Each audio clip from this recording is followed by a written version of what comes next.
Hello, everyone, and we are back. Here with HunnyBunnyKagome. Hey, Kagome. Hi! And she's going to be showing off her Femme Fatality Wrestling League today, and it's super exciting. You want to tell us a little bit about your show? Yeah, okay, so Femme Fatality Wrestling, also known as FFW, it is a e-federation. It is, we only use female sprites in the game, so we have women characters, agender characters, and also non-binary and gender fluid characters in the show. And it's all AI based. I don't do any pre-recording. It's all RNG based, so whatever happens just happens and we have to roll with it. All the characters are created by community members, so either they created them themselves and uploaded them, or they gave us an idea and we created them for them. So they do like RPs and stuff in chat and in servers, and that's why we don't do promos on the actual stream, because they do them themselves. So it's just non-stop action the whole time. Awesome. I am super, super excited for this. So we were talking a little bit before, and I know that the WWE2K19 program game is not particularly stable. It's very resource intensive. Do you want to tell us a little bit about that for your showcase today? So, anyone who's ever worked in the game already knows, but the game is very unstable and finicky. So it'll just randomly crash sometimes for literally no reason.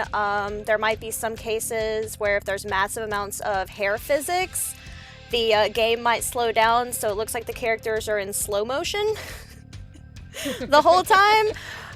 We're hoping we don't get those, but the game also will just glitch sometimes, so I'm hoping we don't have to restart any matches. I'm hoping they just go as well as planned as we can possibly make them planned. I don't really need other incidences like we've had where in ladder matches we've had ladders just start floating in the air, and so no one can climb them, so the characters are just standing around because they don't know what to do. Nah, come on, 2K is perfect. Oh my god, Frenchie. No, it's a very glitchy game, but it's actually very advanced AI-wise. There's a lot that goes into it. It's very customizable, minus some exceptions, and I'll explain those later on when we get into character creation stuff. Awesome. Yeah. Do you have anything else you want to mention here before we get started? No, I think we're good to go. And then if anyone has any questions, because I'll be commentating like normal, maybe not as intensive as I normally would, because I'll be paying attention to chat, answering any questions. But I'm gonna do my best to try to run the show like we normally do. Awesome. Yeah, I'm super looking forward to this, and I'm gonna be chilling a little bit on hosting. I'm gonna be back for intermissions here and when we do the character creation, but I get to fully enjoy this show. So I'm super happy about this. So yeah, you wanna, if you're ready to go, I can get a countdown from you, and you can get started. Okay. 3, 2, 1, and go. Perfect. You're good.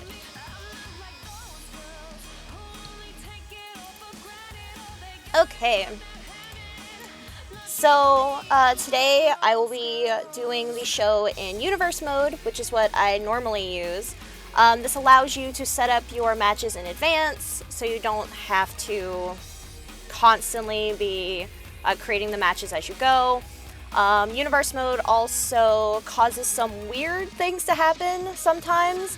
If your character gets injured, because injuries are a thing if you turn them on. So if your character gets injured, then it makes it to where they will carry that injury until they get to a point where, I guess, it heals and the game considers them healed. So they will take negatives to certain stats. Your character also has personality stats, which are also altered in Universe Mode. Universe Mode alters a lot of different things versus just in Play Mode. We will be doing 7 matches in Universe Mode because that is the most you can have on one show. And then we will do the last 2 matches in Play Mode because the 9th match for all of y'all will have Big Head Mode, which is really, really fun to show off because it basically just turns the characters into bobbleheads, and it's the funniest thing ever. I love it. It's one of my favorite aspects in the game that's fun to play with. So, we'll get started. Are the songs... Yes, all the songs playing in the background. You can set up the jukebox. I have it for all entrance themes because some of the other music that is in the game is copyrighted, so I'm trying to stay away from those. I don't want anyone to get VOD muted. That's why I specifically was very careful with the characters that were chosen for this, because there's one character in particular, almost every time my VOD gets muted for their entrance music, so trying to keep everything safe for everybody. When someone recovers from an injury, is that a heel turn? I mean, it can be sometimes. Example, I guess. I'll go ahead and at least get the show started. I'll give y'all like a behind the scenes thing about Universe Mode. There was a time when 2 characters were in a rivalry with each other, and it was an Extreme Rules match, and the game kind of glitched. So one of the characters was just supposed to come out, hit her with a sledgehammer, and leave. Well, she came out and hit her with the sledgehammer in the pelvis a minimum of 25 times. So her character, the pelvis was just shattered at that point. Like, so she had to be out of action for a while. And then when she came back, she went from being like cutesy, like bubblegum cheerleader to super like goth attire. So yeah, it's sometimes it can happen. That's a lot of revenge happens that way. It was not planned, the game just glitched, and yeah, so she just assaulted her with a sledgehammer for whatever reason the game decided to do that day. So the game has 3 universes that you can set up. I use 2 of them. I use the 2nd and the 3rd one. And the first one I use for like miscellaneous stuff. So when I did like FFW and Chills, which are my name for the dark shows, we would all set them up there. It just keeps everything separated. If you see characters here on the main screen, that means they're in rivalries together. And Universe Mode creates rivalry animations, but most of the time I get the not so fun ones, the ones that are just kind of like meh. So I didn't set up any rivalries for the showcase because I figured with my luck I would not get one of the cool ones. I'd get one of the boring ones. So we will go ahead and we will play Universe 1. Maybe. There it goes. So the power rankings over here on the side, and they give you the option to give certain characters bonuses, and some of them, well, not really negatives. So you can only, power rankings just give you bonuses. If you're in the top slot, you get like 10 to your stats, and then it gets smaller. I think only the first 5 actually give you bonuses. If you have a belt, you get bonuses to your stats. So for this, I have characters that aren't actually gonna be in Universe Mode. I have them moved up to the top. That way no one is getting any bonuses to power rankings, and it keeps it very, very fair. So we go into start show. And then we have the option to change the matches, because Universe Mode will automatically create matches for you. But most of the time, they're not the best. So then you can go into actions, and you can go through, you can announce a cash-in, which gives you a really cool animation for them cashing in the Money in the Bank for the title. And then you can simulate all your matches or you can edit matches, but I already edited all the matches, so we're good there. So we are just going to start the show, and then we get our show animation.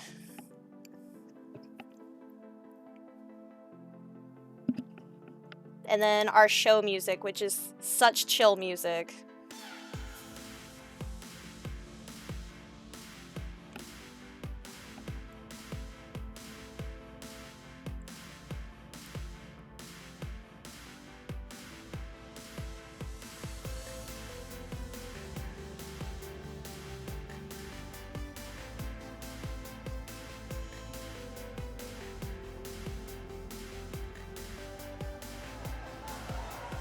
Hello everyone and welcome to FFW, also known as Femme Fatality Wrestling. I am your hostess as always, and we are in the lovely Alamogordo, New Mexico, where it is extremely hot outside.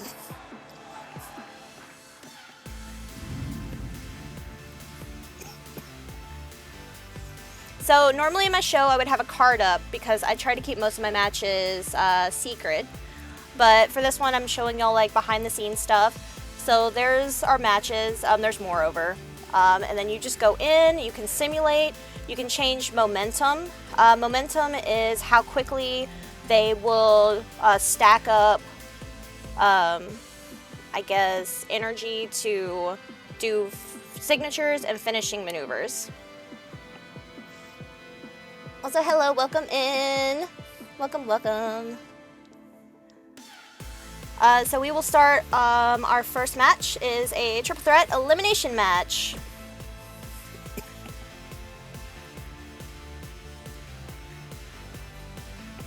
So on this screen for universe mode, you have the option, you can pick a character to take control over, but we don't do that.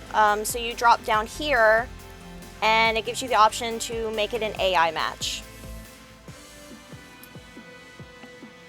Which is exactly what we want. Because I have rudimentary knowledge on how to play this game.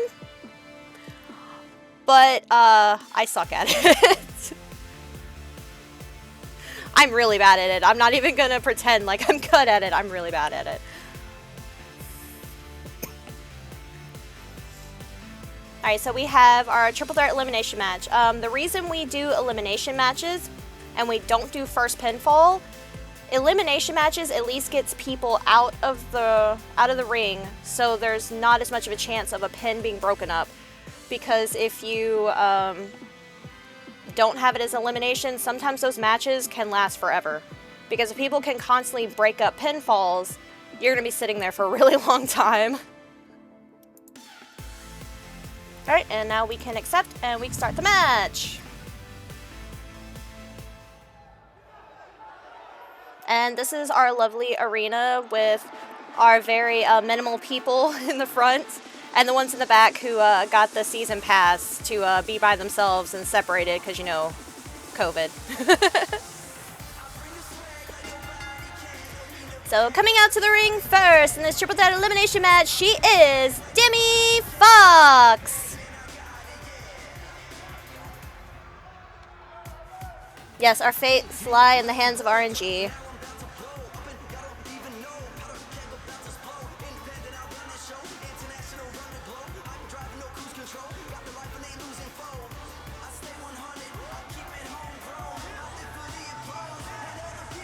So I normally don't really talk over the entrances because I like people to enjoy their entrances, plus the music for the most part is pretty bomb. But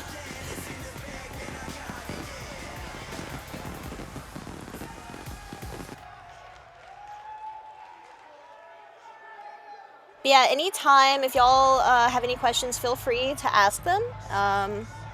This is more chill, so I'm not super just focused. So second up in this triple threat elimination match, she is one half of Beauty and the Beast, Sochi Desteya.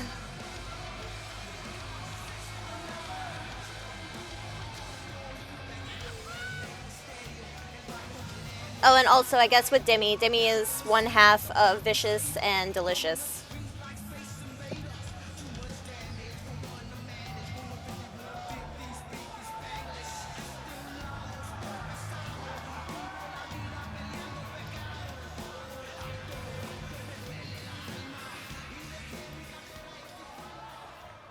How long on average does it take to make an FFW character? That honestly depends. It depends on what people want.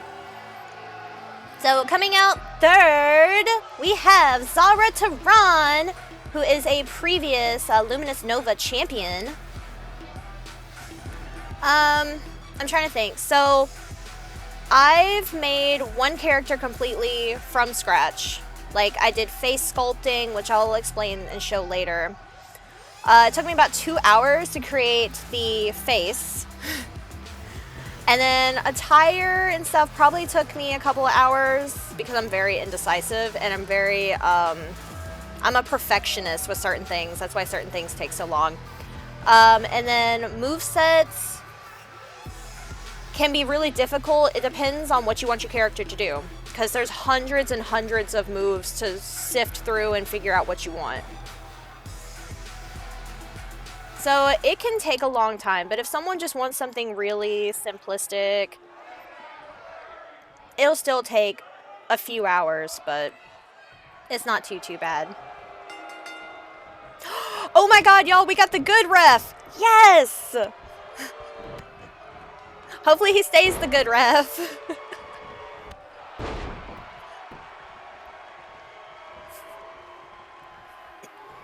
I'm excited we got the good ref. Okay. So there's multiple different refs in the game, and some of them are better than others. And for the most part, this ref has been the one to give us the best matches.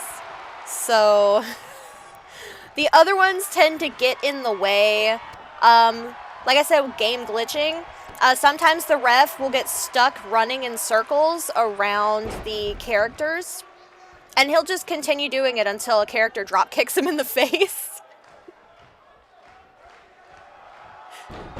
Which is always fun to see.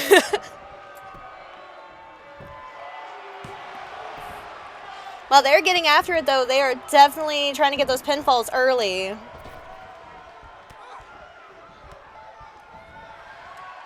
Double team on Zara from Sochi and Demi. Oh, that's just painful. She dodged her midair. And big boot to Demi by Sochi. Yeah, he must have known we were doing a showcase today. Yeah! Running knee strike to Sochi, who rolls out of the ring, leaving Zara and Demi in the middle. Multiple strikes. Ooh, nice dodge. Oh, once again, just driving her butt into the mat. Oh, my hips hurt now.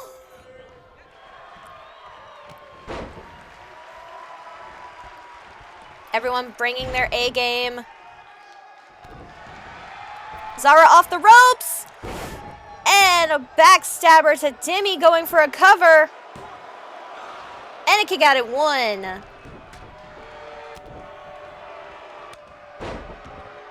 Multiple strikes to Zara from Sochi. Forearm smash. Both Demi and Sochi trying to go after Zara. This is just chaos in this tiny little corner.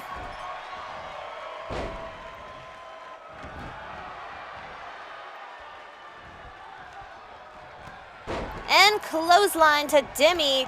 Sochi with a dropkick to Zara, catching her off guard.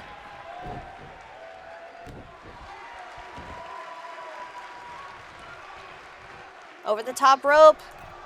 Up, Sochi up top. Double rotation moonsault. Going for a cover. Oh, that was close, but a kick out at 2.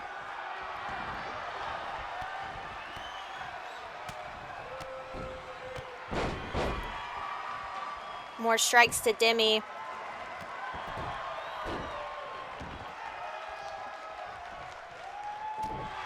Oh, right to the face. Oh. Straight jacket slam, going for a cover. Oh, and a kick out.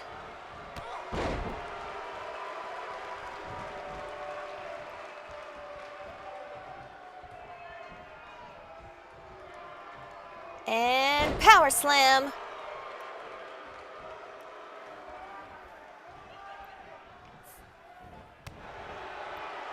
Kicks to the ribs. Zara on that middle rope, just hyping up the crowd, not really paying attention to the rest of the match. Sochi taking advantage of it. Neck breaker. Nice uppercut to follow. Oh! Going for the Samoan driver. That is her finisher, so will she take out Sochi? And she does. That is your first elimination. Sochi is out.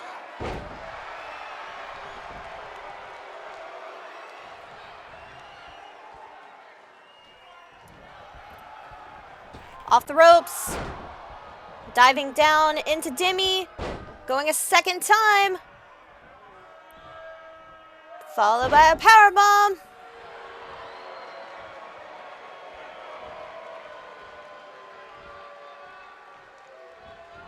Ugh, right into the temples.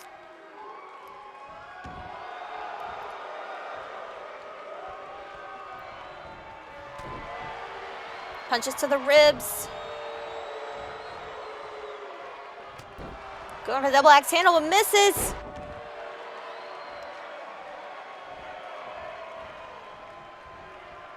Got her up against the ropes. And slingshots her back into the ring. Going for a cover. Will Zara eliminate someone else? Whew. And a kick out at 2. Driving that elbow into the top of her head. Lifting her up and catching that jawbreaker.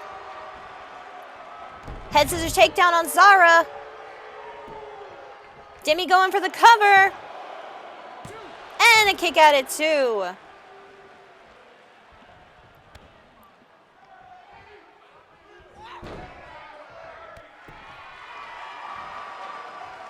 Lifting her back up. Oh, she gonna do it. And dabs on her.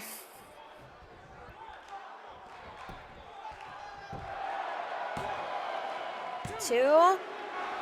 Whew, another kick out at 2.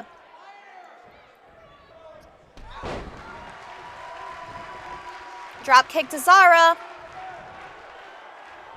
Demi in the corner, setting up.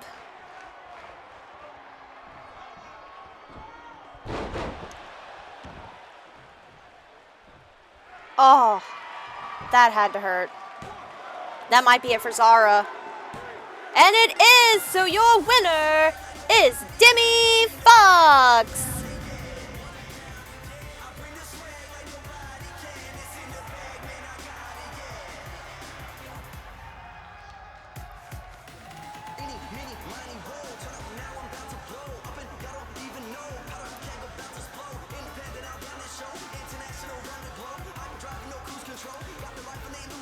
Okay, so at the end of the match, it'll give you exit, which exits out of the entire universe.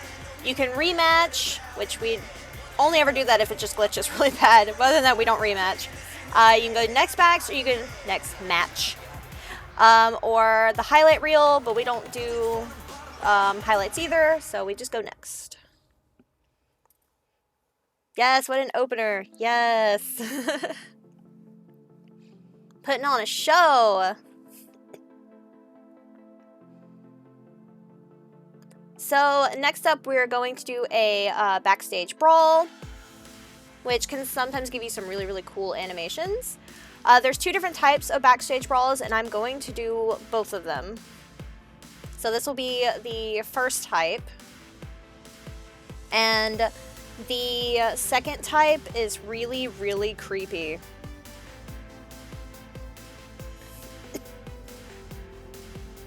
So you set up the matches beforehand. How long does setting up the matches take? Actually setting them up doesn't take very long. I don't know, maybe 15, between 15, like 20 minutes-ish, I want to say. My partner is actually who helps me book the matches, because I have okay wrestling knowledge, but he has amazing wrestling knowledge. So he helps me book matches that are really going to just be fire. So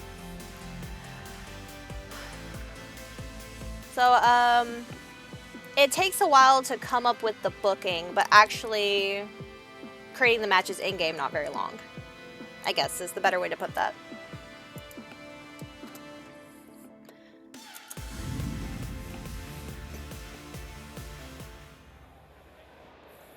So as with backstage brawls, one person will call out the other. So you get this animation, and then they just fight. Lilith being thrown down by Dynamite Belle.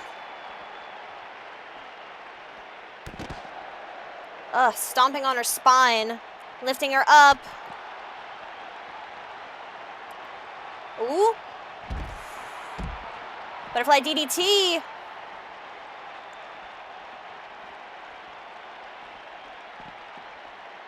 Dynamite pushed off. Back elbow to Lilith. So the backstage area has multiple different places they can go. They can go towards us. There is a door, there's an area in there that has chairs and tables, so they can fight in there. They can fight in the locker room. They can fight in the office. There's also a parking garage they can fight in. I think they can technically fight in other areas too, but those are the only places I've ever seen them fight. Also, right there to the left is where the electrical panel is, and you can actually take a move that will cause a character to throw another character into the electrical panel.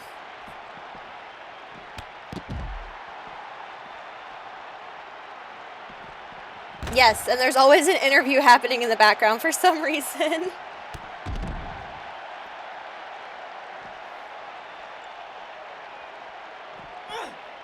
Ooh, leapfrog.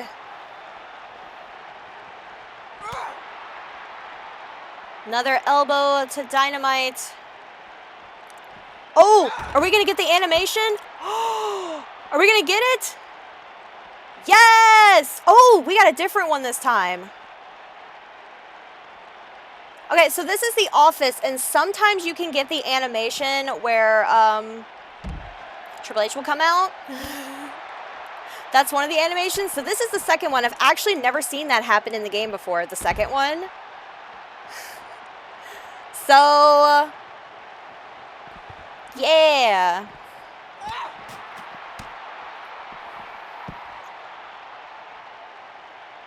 Let's see, in here, I know they can fight with the briefcase and the chair and the table. Maybe the laptop too? I'm not quite sure. They normally don't stay in the office very long. Oh, Lilith's setting up. And DDT on Dynamite.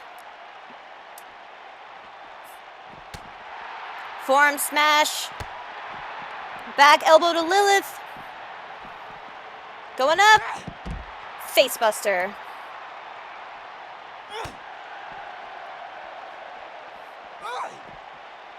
All right, thrown out of, wow, threw her into the chair. How rude. She's got the chair. She's got the chair. Oh, right to the spine. Well, hey, at least when she threw it, it missed her head this time.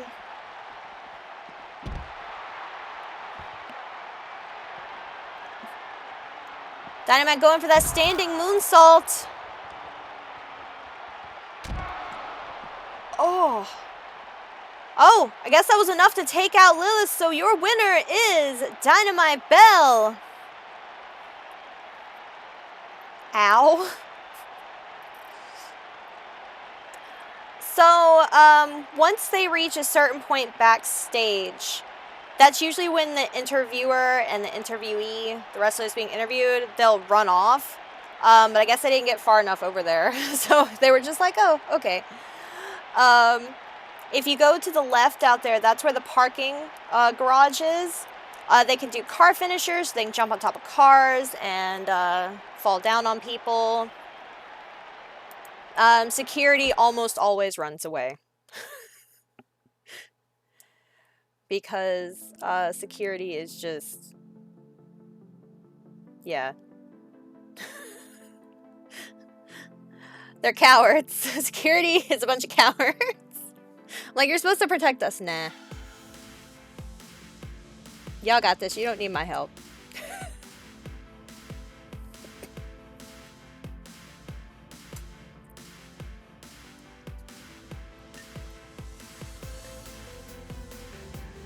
Yes, welcome in, all of my lovely peeps. Thank you so much for coming by.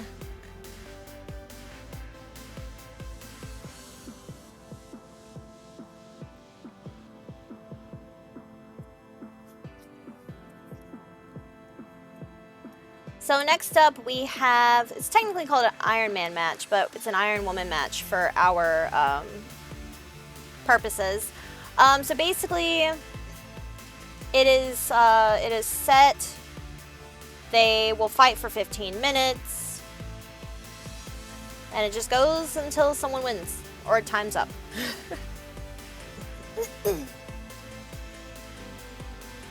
Now let's see. Go.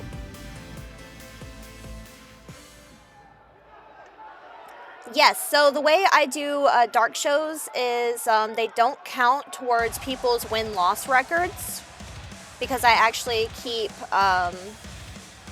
every show I write down all the matches, I write down who wins all the matches, if anything weird happened, if new rivalries are going to start.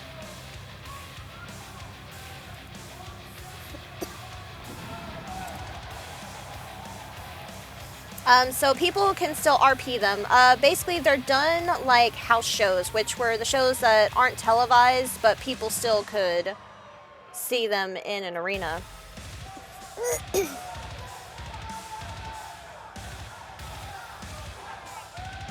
Yes, Salmon. That is correct.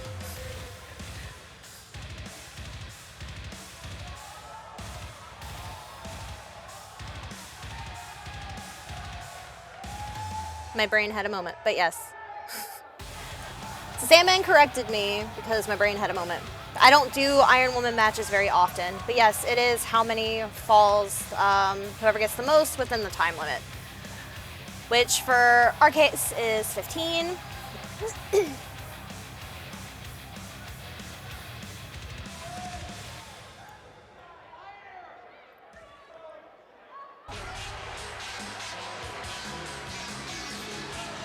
And this is where the crowd boos.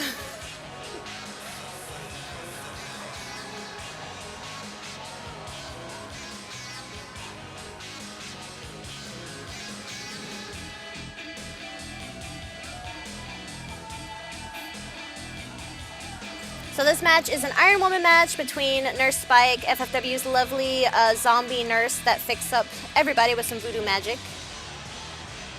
And I picked the right Wendy, so this is great. And then Wendy the Wrecker Martin, who is the leader of TNT, who is the heel faction that is currently trying to take over FFW.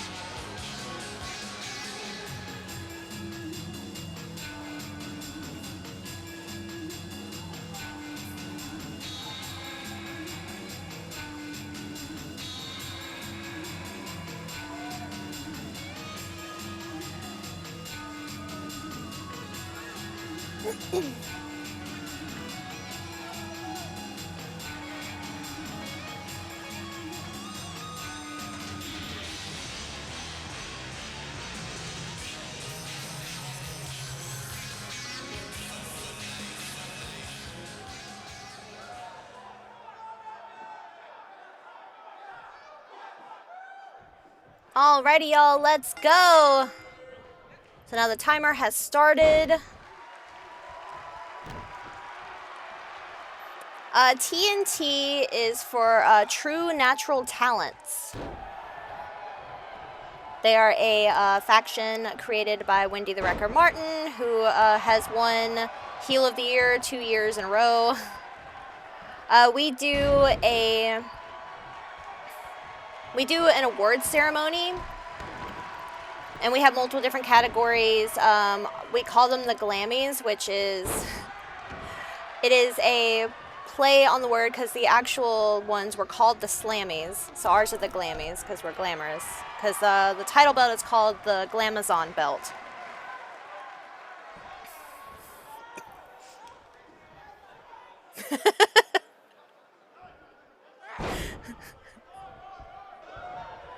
Not a lot of people like TNT.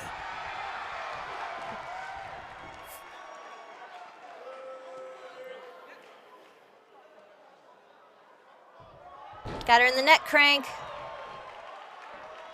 Lifting her up. Going for a second. Stretching out that neck.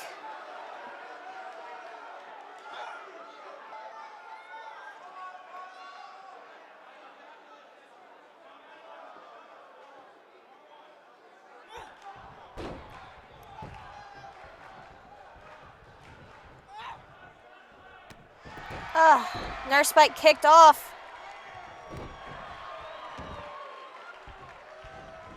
Wendy off the ropes.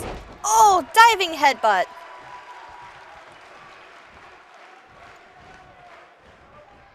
Shoulder tackle to Wendy. Lifting her up. Snap suplex. And kick out at 1.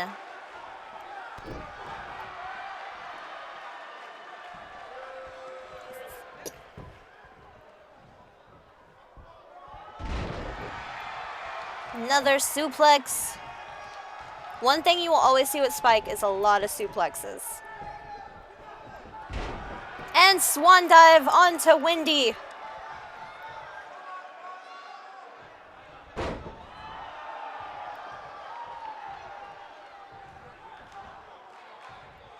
Leg sweep to Spike. Knees to the back. Lifting them up.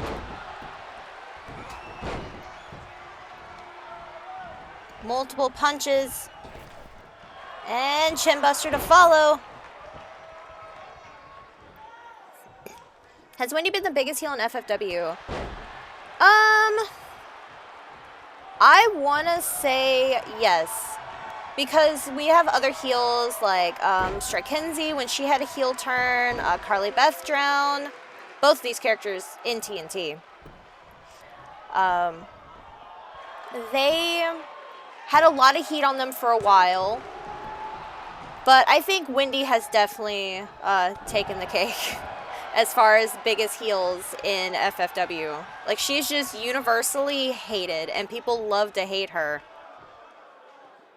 She is also going for her finisher with a convoy.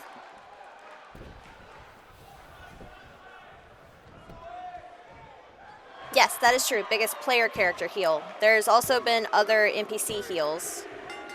All right, we've got our first pin.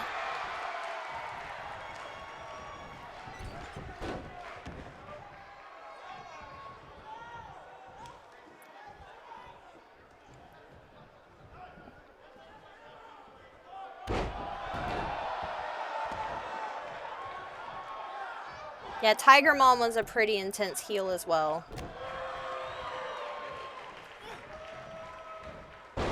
We've gone through some interesting storylines in FFW. But I guess that's to be expected. It's been going on for almost 3 years.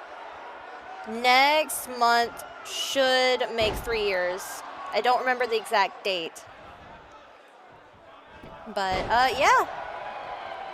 3 years of matches. Oh, going for a dirty pin! Ah, but it doesn't work. So, that was a dirty pin, which I've only ever seen work, I want to say twice. And it's called a dirty pin because they're definitely cheating. Trying to get that pinfall. It's a dirty move, which is why it's called a dirty pin. There are other ones, like you can have brass knuckles, low blows, taking off the turnbuckle. Oh man, Wendy is on fire.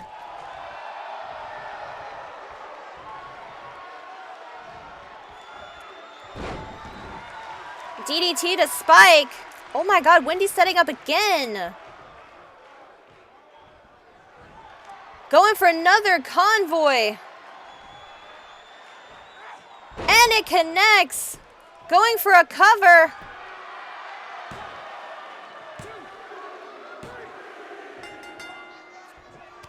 Wow, Wendy is not playing around tonight at all. She heard showcase and was like, well, gotta really put on a show.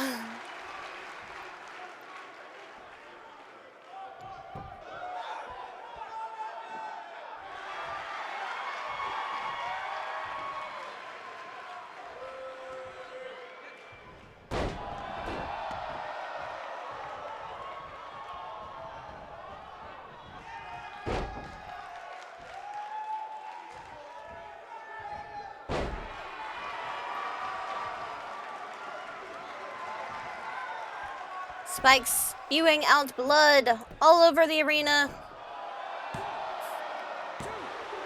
Going for a cover kick at it too.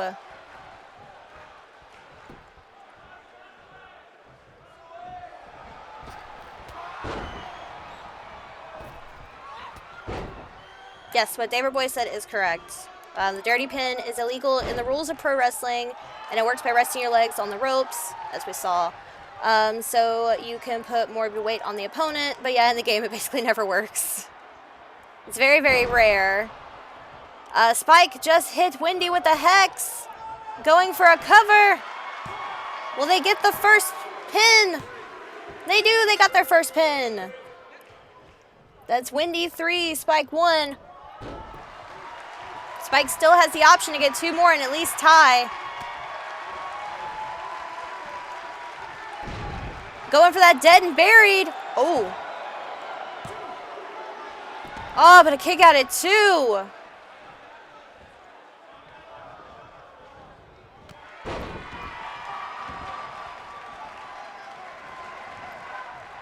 Yeah, the game has a lot of interesting heel mechanics. Wendy with that Marlboro kiss. Oh my god, that was so close.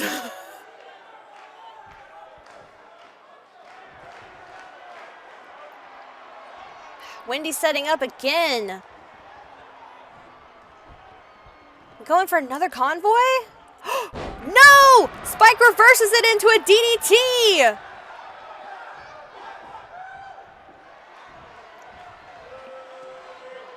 And another hex connects on Wendy. Spike going for that cover. Ah, but another kick out at 2.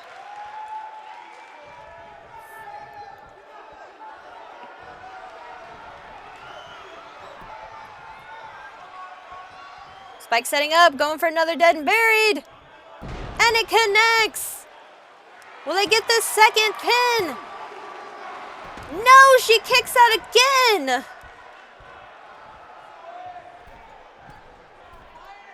Spike going up top. Oh. Oh, caught all that mat.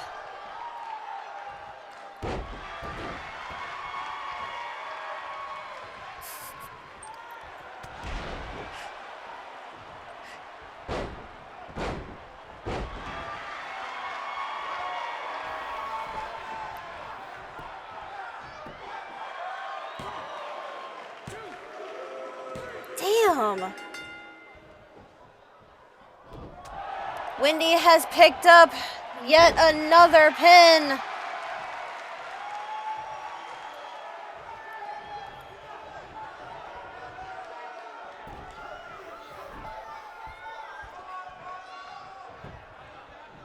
Oh? Spike just rolling up. Up, another kick out at 2.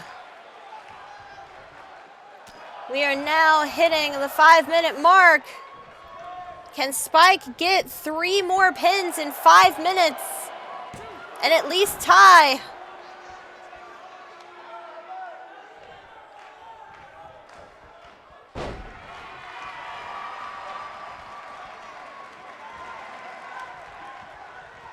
Yes, as Chad is stating, this game is very intense.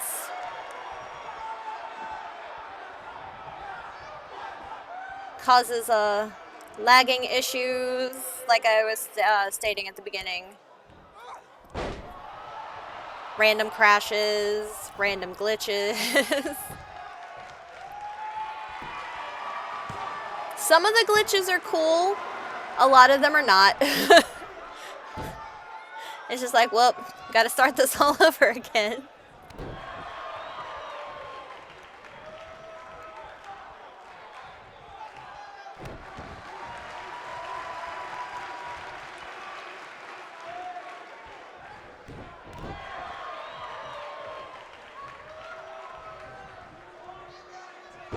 I don't know, unless Spike can just rapid fire some pins, Wendy might have this.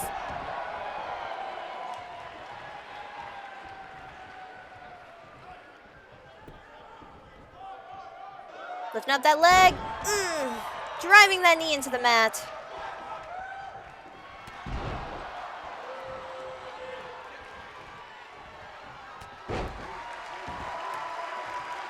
I have a love-hate relationship with the game. It definitely has a lot of things I do not like about it. It's very glitchy. But at the same time, it's also given me a way to interact with everyone and create fun storylines. And, you know, not all the glitches are bad. Some of them just create weird things that make for weird storylines to happen. Spike thrown into another convoy. Is Wendy gonna get the 5th one?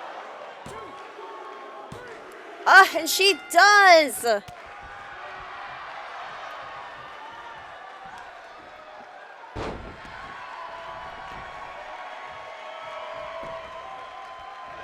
Going for a cover.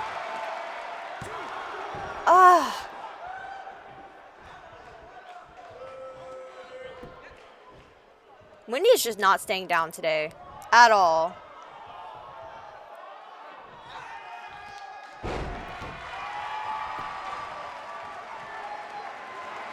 Lifting Wendy up into the grave robber.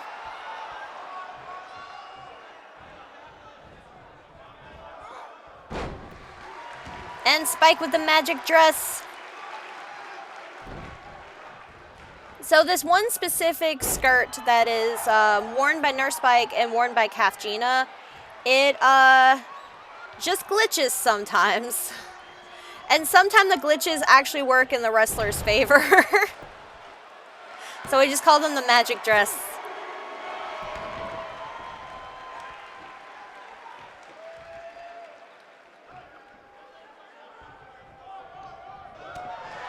Blow to the ribs.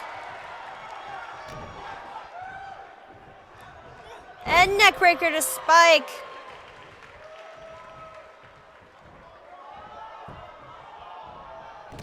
Uppercut to Wendy.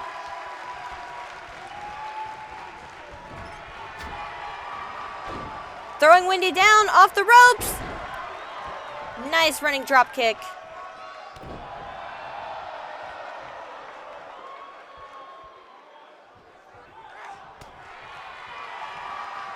Elbow to Spike. We have 50 seconds. Spike rolling out of the ring.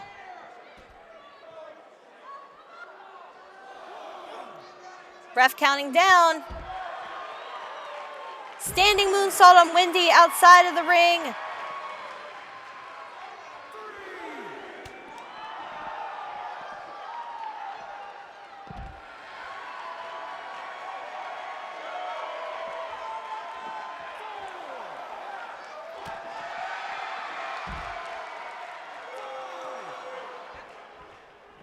I think Spike just doesn't care at this point.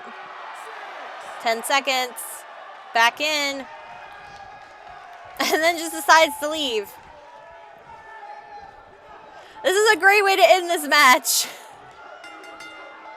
So your winner, wow. Thank you, brain. Combining things again. Your winner is the wrecker, Wendy Martin.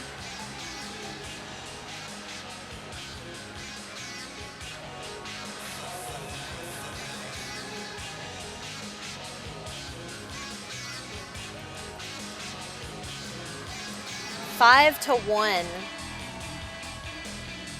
That was pretty intense. Not gonna lie.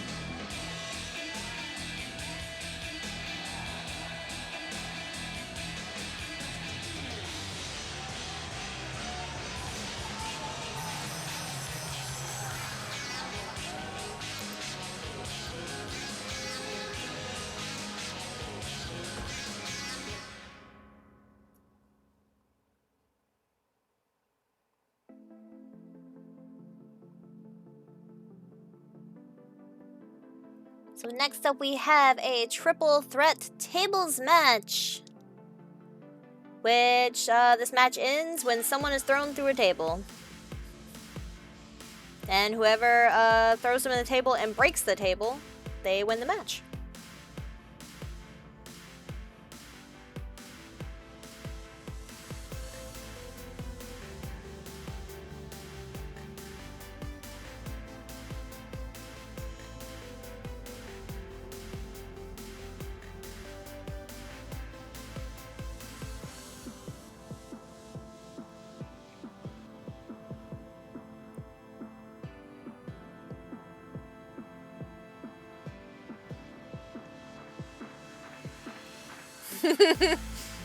Yes, throw the table. I know, Neighbor Boy, table matches always go perfectly. So, tables matches can be really, really tricky because if a character does not have a table finisher, then they can't win the match.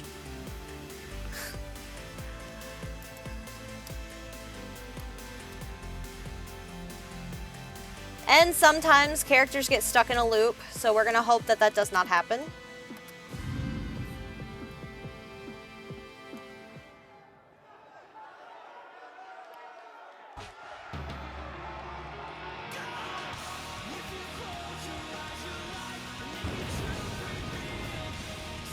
So coming out to the ring first, she is your hardcore champion, holder of the asteroid belt, Judy Crystal.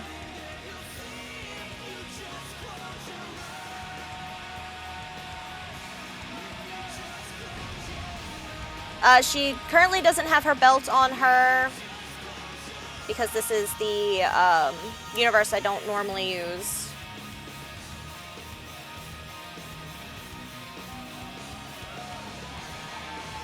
Yes, that is also true. What David Boy says, the AI kind of struggles with tables sometimes.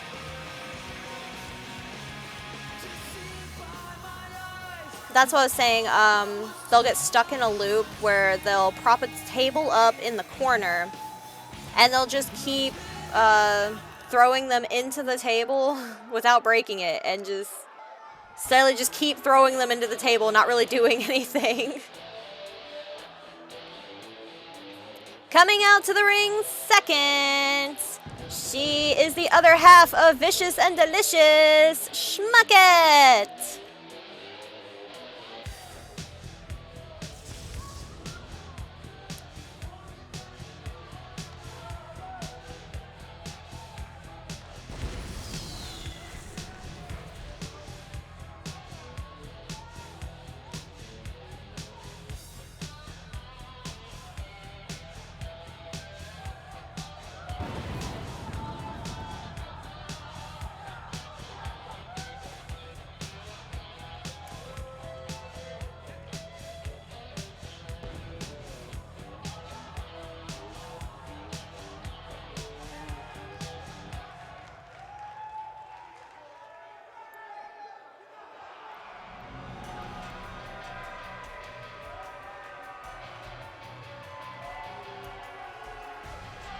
And last but certainly not least in this triple threat tables match, she is your resident werewolf, BG Rivers.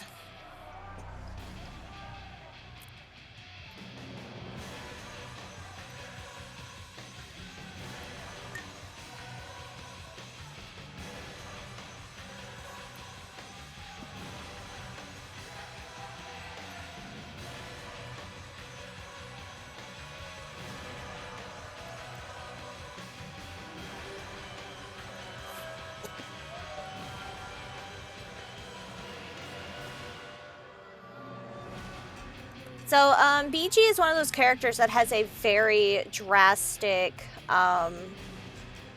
difference from their entrance attire and then their in-ring attire. Night Demon built her, and he did an amazing job with designing her.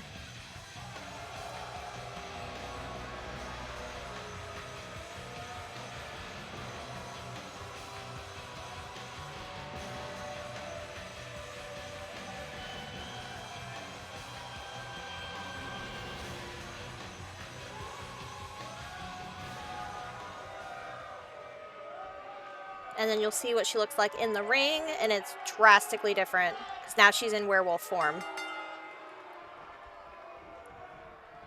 BG going straight for Judy out of the gate.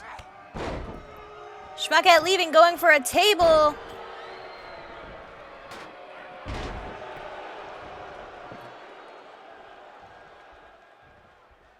Going to the corner with table. Judy snatching it out of her hands. Oh, right to the face. BG punching it out of Judy's hands. Schmuckhead back with the table.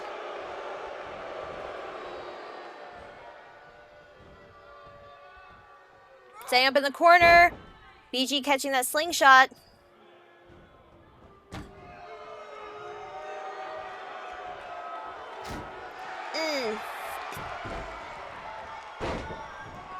Wow, that was a big miss. BG driving the table into Judy over and over again for throwing it aside. I don't think BG really cares that this is a tables match. She just likes hurting people.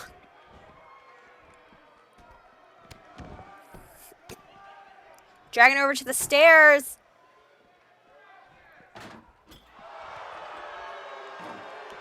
Judy elbowing her off. Ooh, slamming her face into the side of the apron.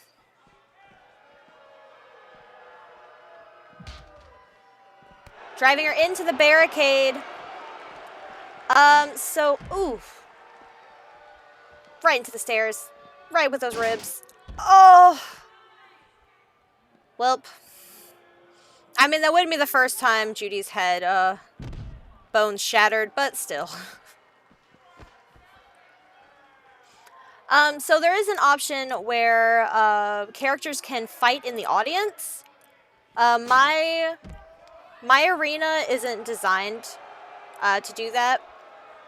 But there is one arena type you can choose, and it lets them fight in the audience, which is, it's pretty crazy to watch them do it, too. But, unless it's a Falls Count Anywhere match, sometimes they'll just fight out there for a very, very, very long time. The last time we had that happen was at Femme Fatality, which is our version of WrestleMania, basically. And two characters just fought for 30 minutes, just beating the crap out of each other for 30 whole minutes.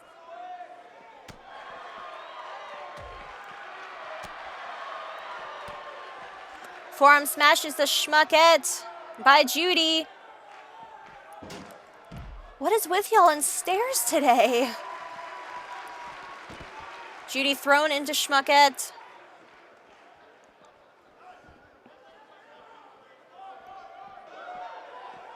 I love Schmuckette's outfit too, Indy. It's really nice. I like the colors.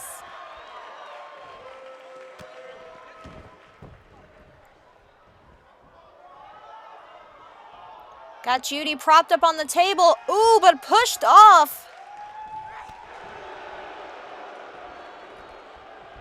And slams her face into the table.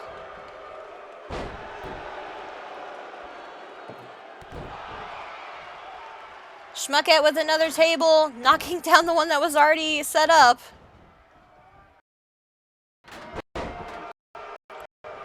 Okay, and this is where we get into glitches that happen.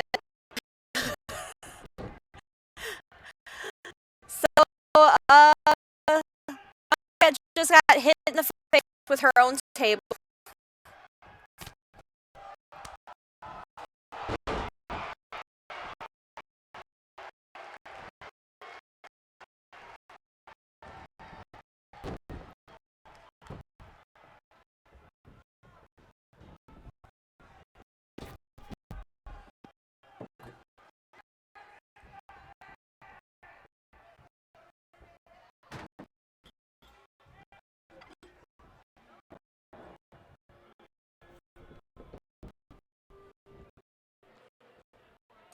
Another table set up, but no one in the ring. Okay, there we go.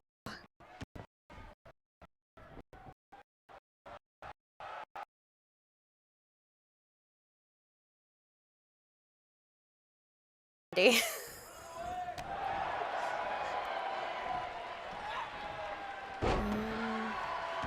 just check again. Sorry, everyone.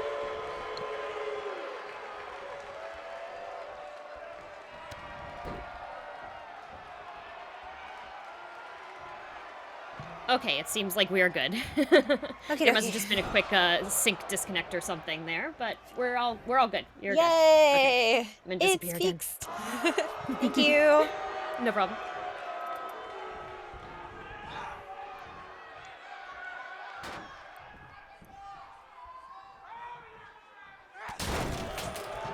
Oh, threw her right into the edge of the table. Thankfully, we really didn't miss anything.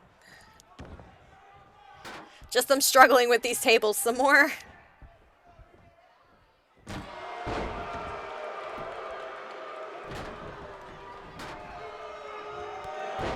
Clothesline to Judy by BG. Big stomp to BG by Schmuckette. I blame everyone in TNT because they all ruin things.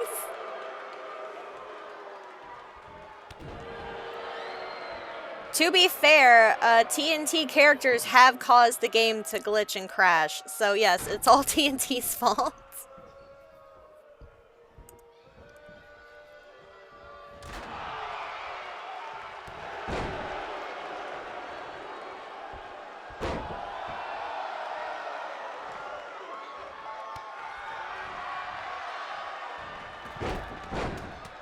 Live TNT makes things better. You only say that because Wendy's the leader.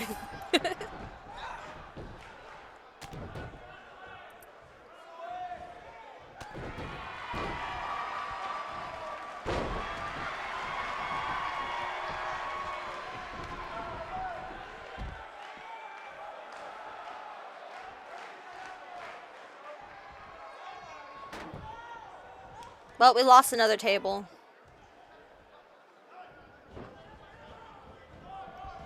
Irish whip in the corner. And hits Judy with the knees. Followed by a drop kick from the top.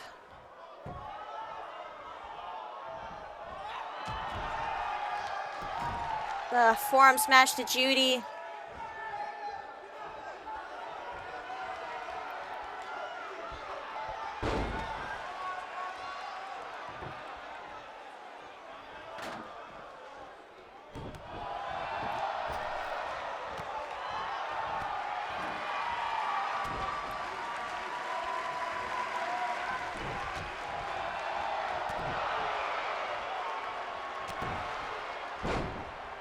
Hits her with the wolf strike.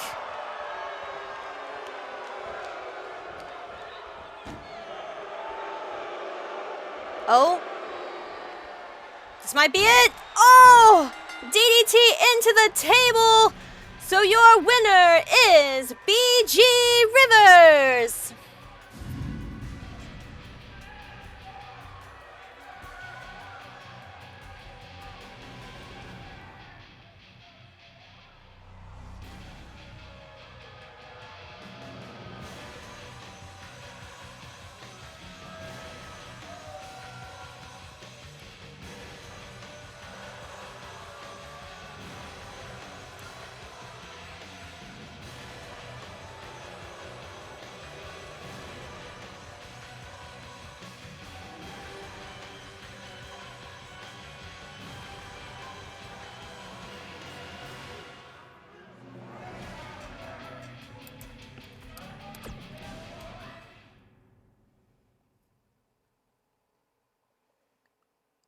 So this match, I'm a little bit worried about.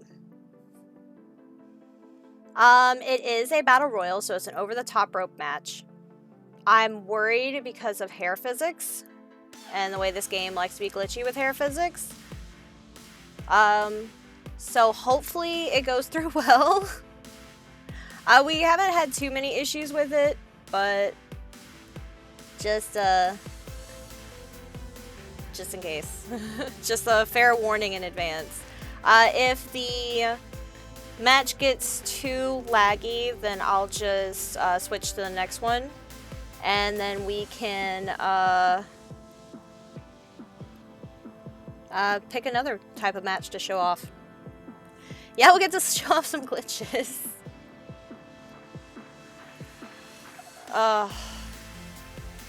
Hair physics.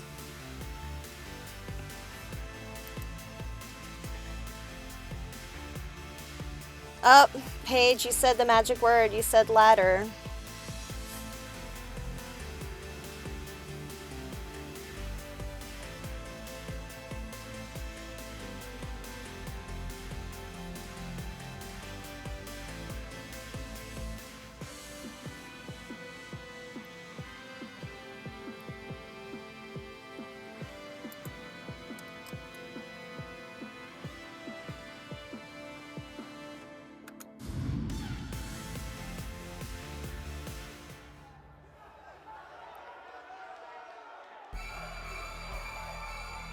So, coming out to the ring first in this battle royal, she is Sia Von Karstein.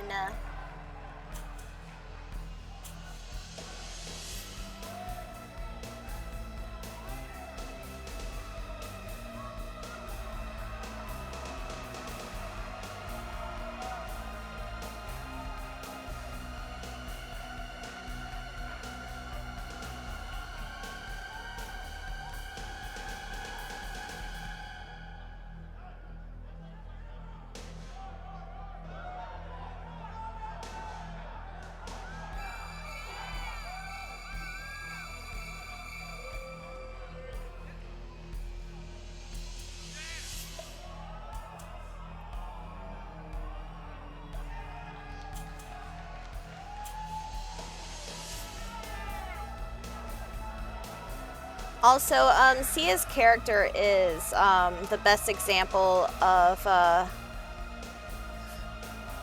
chess physics in the game. It's almost like the developers don't know how anatomy works.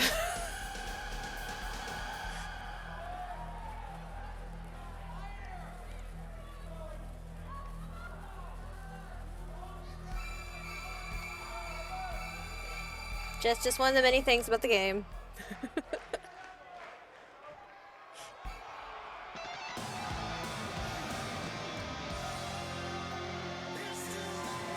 And coming out second, she is Kathjina.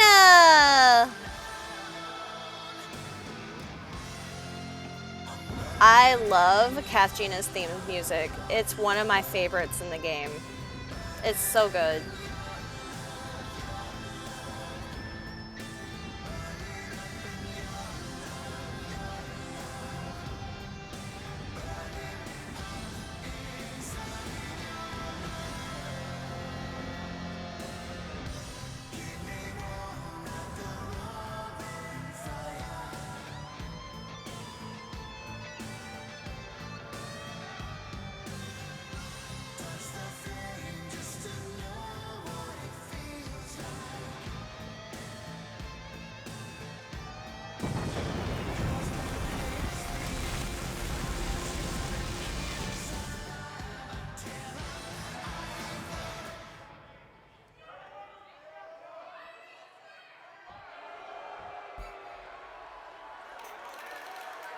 And coming out third,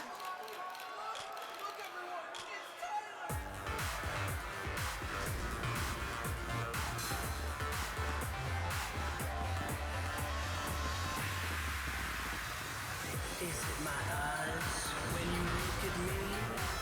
They are so gorgeous, they'll set you free.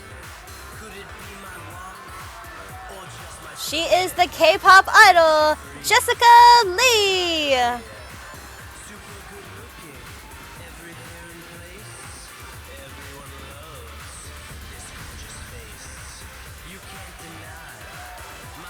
This is one of my two babies.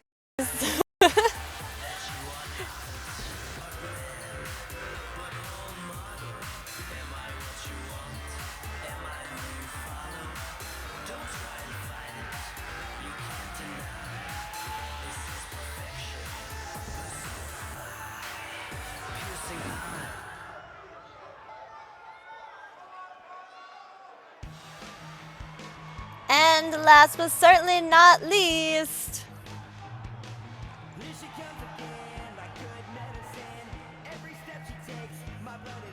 she is the Heartbreaker, Jin Jinlins.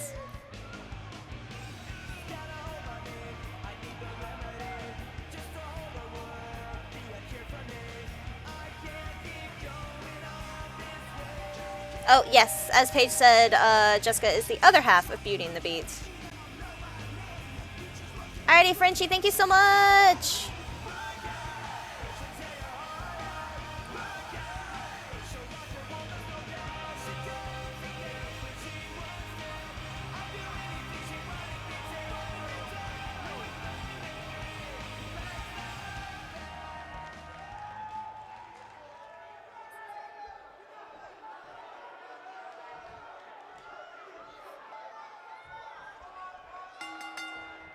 Oh my god, I just realized. It's pink versus blue.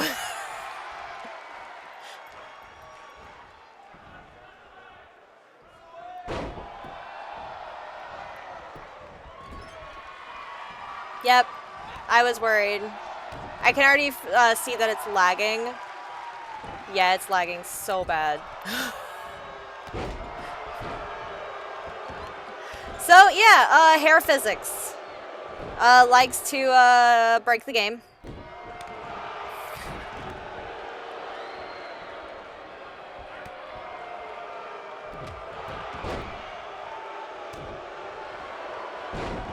So it'll get better whenever someone actually eliminates somebody.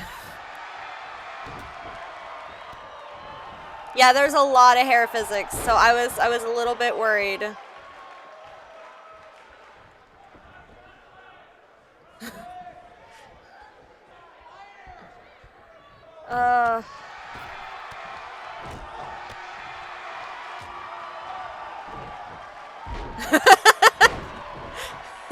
I pop in just in time for 2K Spaghetti's code to start acting. Hello, Oblivion, welcome. So this is where I get to ask y'all if you want to continue watching the match. If not, that's totally okay. I'll end it and we can move on to the next match, because until someone's eliminated, it's not really going to get any better. That's the unfortunateness about it.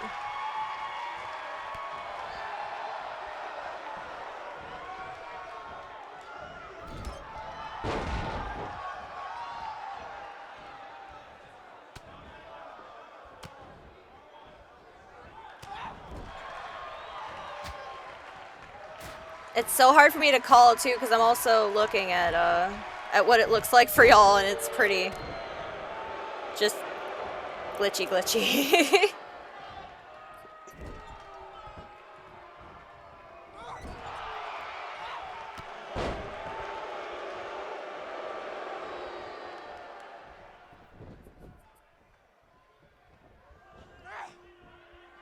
So, this is a good time to ask me any questions, I guess.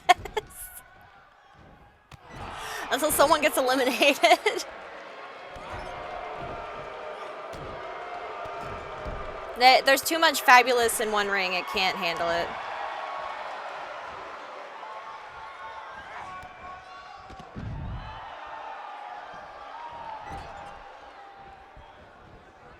Wait, did I miss someone getting thrown out? Oh, yeah! Jessica's out, and definitely looks like her neck hurts.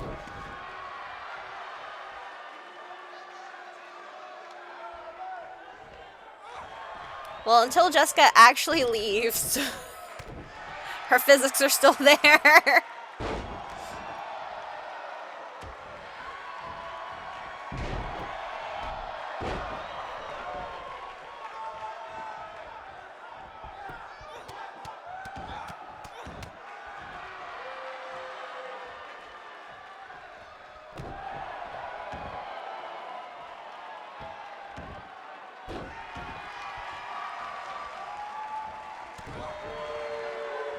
Slightly better. Still glitchy.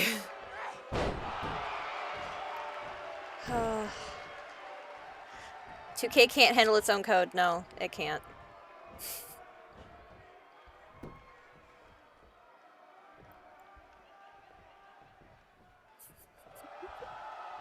Slam knows. Slam knows how this game is. Oh!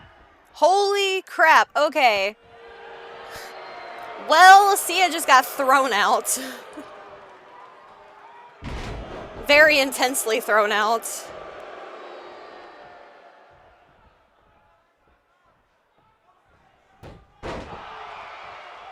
There we go. That's starting to look a little bit better at least.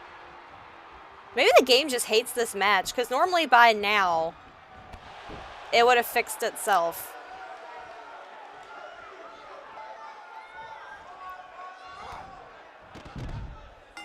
Oh, snap! I did not see that win coming. So, your winner is Kathgina!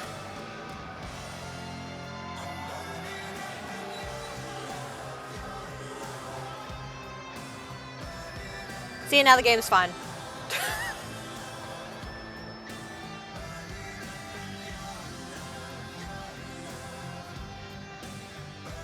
But yeah, so that is one of the many things the game can't handle. So we have witnessed it.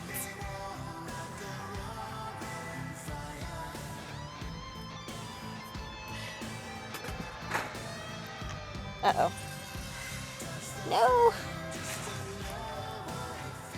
I literally dropped both of my drinks. Okay, they're fine. Alright. Time for the next match! That was match number 5, so now we move on to match number 6, which is a steel cage match. Oh yeah, so Oblivion brought up a glitch that happens. Sometimes when you're trying to go through moves, the game will just get super glitchy, and your characters will just sit there and like glitch in and out of the floor and just like move super fast, and then it's like it's a mess. That's the best way I can describe it, is a mess. Another one is when you're doing entrances. After listening to, I think, like the 15th song, you just can't listen to music anymore. You have to save and close out your entire like entrance that you're working on, and then come back.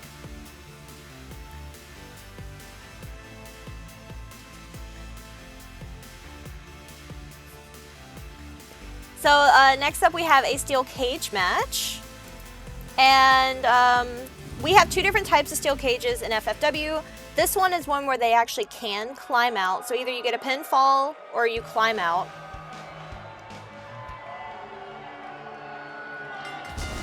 The other type is just pinfall only, so you can't actually exit the cage.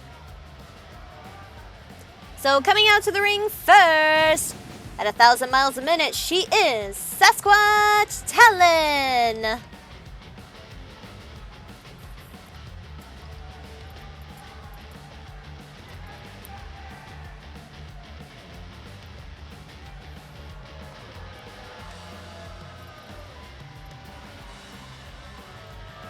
Zoom, zoom, zoom.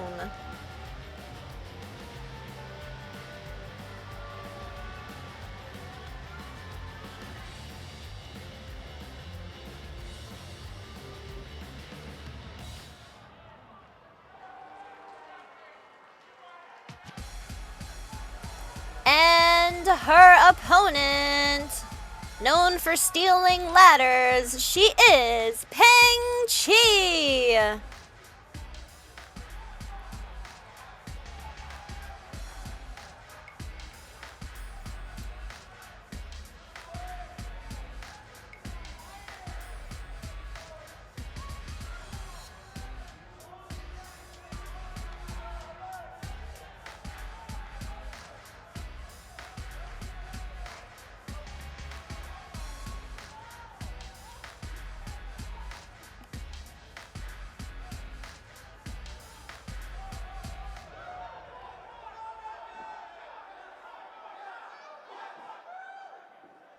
All right, ladies, let's go. Clothesline into the turnbuckles right out of the gate.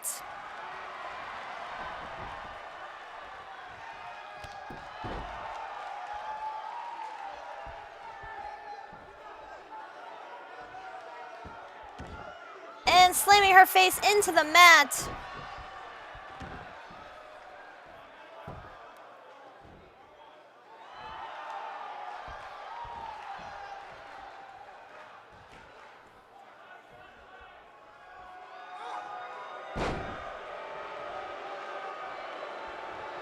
Hit her with that standing moonsault.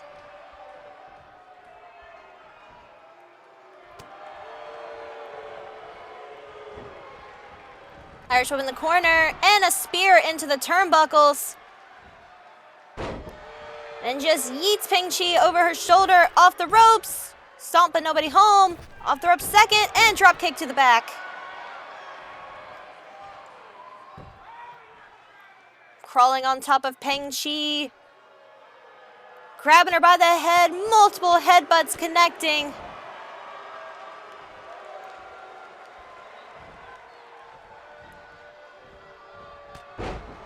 Shoulder tackle to Talon.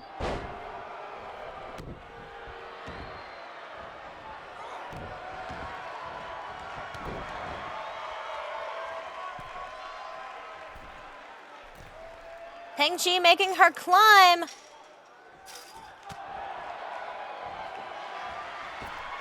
Oh, just completely yoinks her back into the ring. Wrenching at those eyes.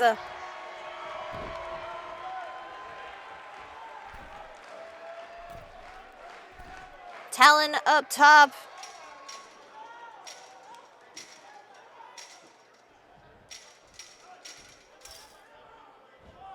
Oh.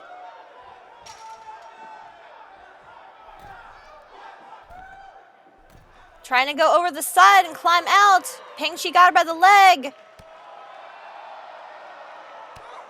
Multiple strikes to the thigh. Grabs her by the ankle. And drags her back into the ring.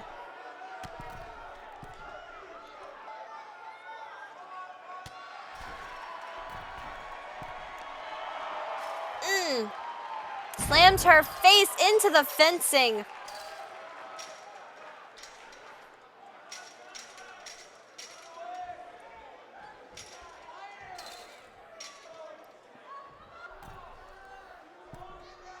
Peng Chi trying to go over.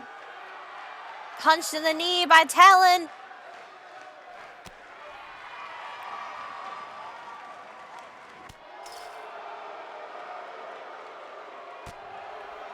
Oh.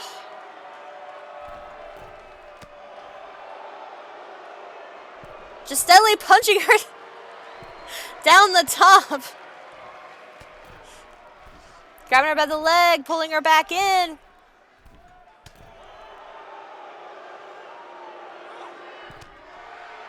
Exchanging punches on this top rope. Not quite connecting with each other.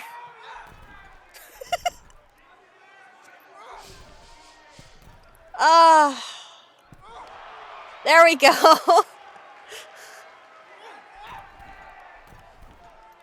Wait. Slams her face into the fence. Elbowing Peng Chi.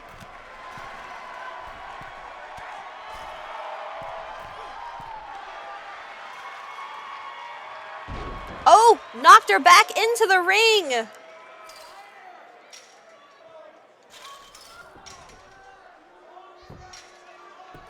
Peng-Chi making that climb.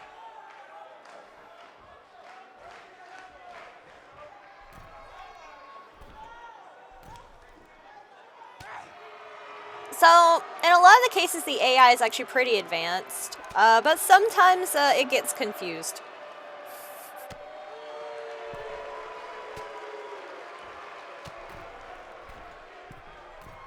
Dragging her back into the ring.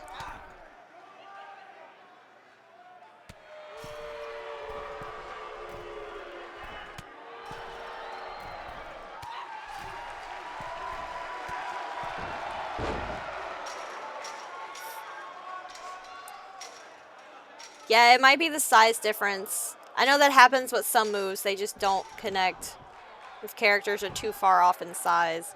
To be fair, Talon is the largest that a female wrestler can be, which is 6'8".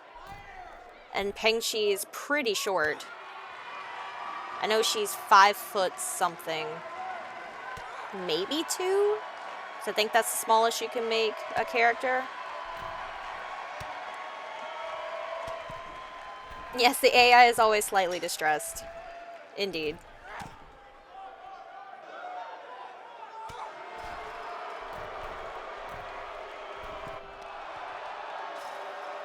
Slamming Talon's face into chain link fencing.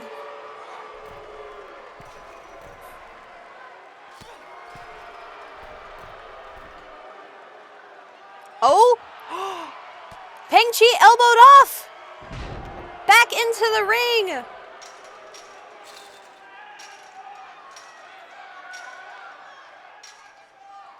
Making the climb back up!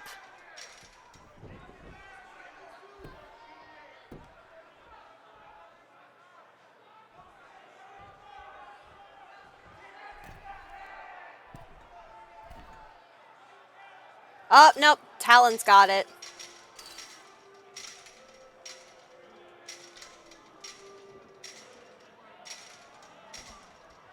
Yeah! So your winner is Sasquatch Talon!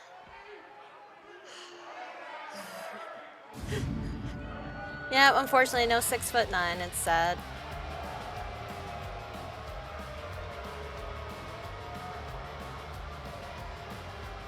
Talon won, but at what cost? She definitely took some head trauma.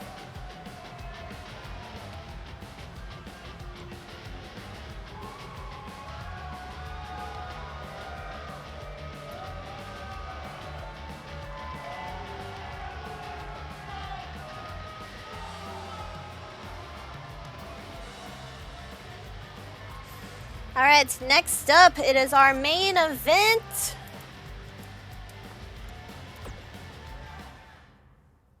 So it's match number 7, and it is a Hell in a Cell match. There is another type of match that I really, really like. Well, there's 2 types, which I'm actually not going to show off because they are both extremely glitchy. Royal Rumbles crash a lot. Like a lot. So, we're not doing a Royal Rumble. Which Royal Rumbles are interesting because you can either have 10, 20, or 30 ladies and other characters in a match. There is a glitch that you can exploit. It's just very, very hard to set up for Royal Rumbles, and you can have a intergender match, which the game doesn't allow men and women to fight each other. Women also can't bleed. It's just weird restrictions the game has. But you can glitch men into a Royal Rumble. But it's very, very hard to set up. It's very rare. Yeah, so that one I won't show because it's very glitchy. The other one is the Elimination Chamber, which I love the Elimination Chamber, and I wish it wasn't so glitchy because it's one of my favorite types of matches. Especially if you get the ones where they crash through the pods. It's so cool to see.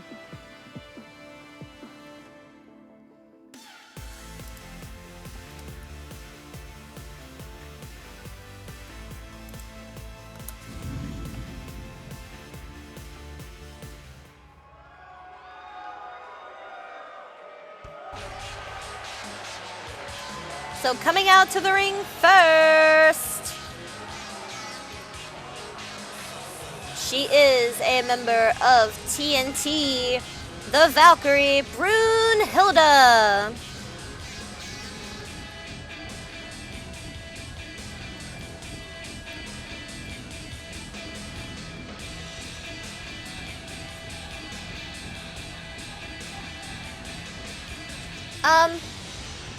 This game also has a lot of mods you can do, like you can mod in music, moves from other games, entrance stuff from other games.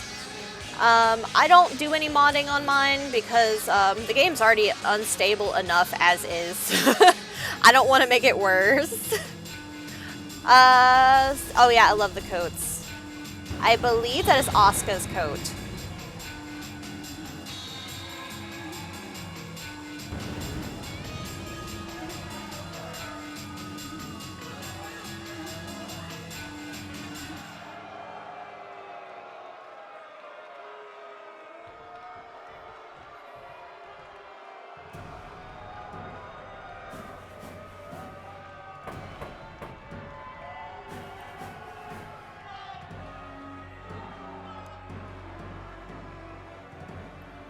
And coming out second,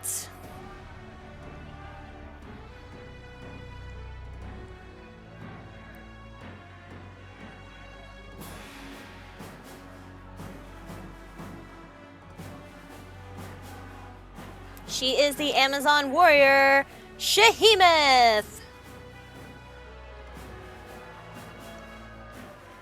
Shahemeth just has abs for days.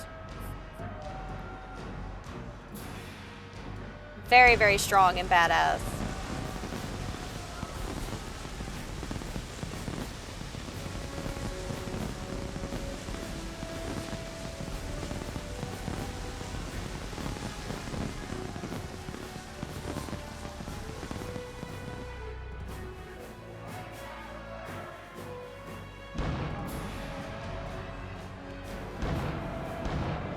And then I love that she just stands in the actual sparks.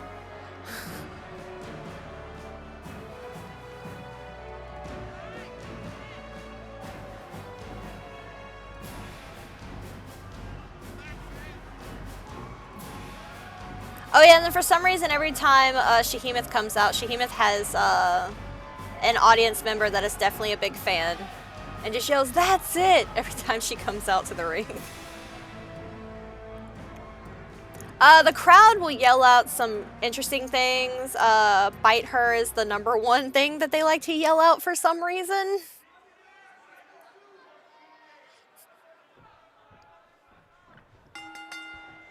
And it's like, well, we do have zombies on the roster, so I guess that makes a little sense.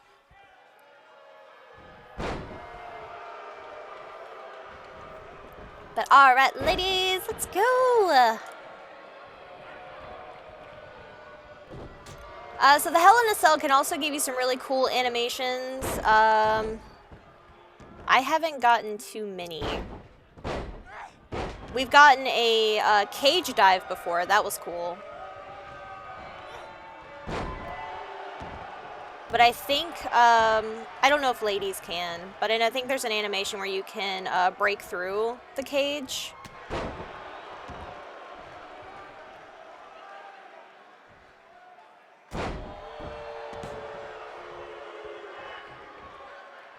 Oh, because what I was saying about restrictions, ladies can't be taller than 6'8". They can't weigh more than 275 pounds. They cannot be in the super heavyweight category. Which means, unfortunately, they don't have access to certain skills that only super heavies have. One of them being ring breaker, which is really, really cool. They jump up to the top, they slam down, and they literally break the ring. It ends the match instantaneously, but they break the ring.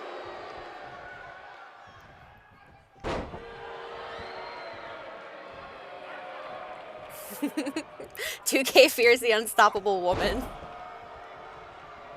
Agreed.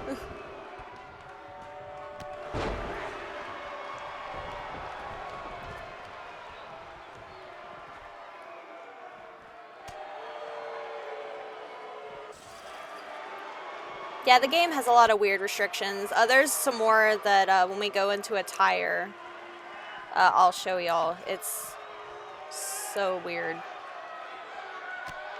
Some of them don't really make any sense either.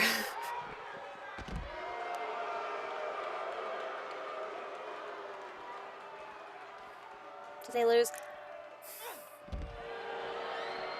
I think so. I think it ends in a draw, maybe, or it's a win. I don't remember. I've only ever seen it happen twice, so I don't remember what happens when someone wins that way, or not really wins that way, but does that maneuver. Because it's an OMG moment.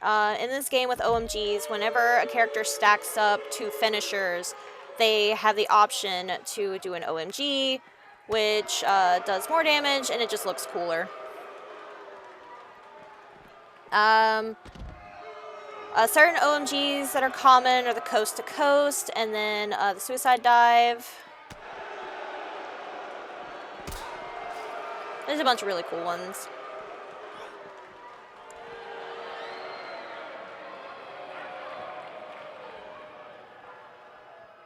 Lifting her up, just to drive her back down into the floor.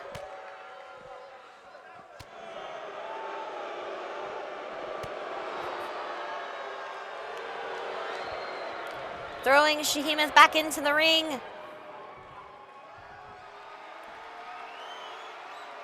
Brunhilde setting up. Reversed! The Fireman's Carry takedown.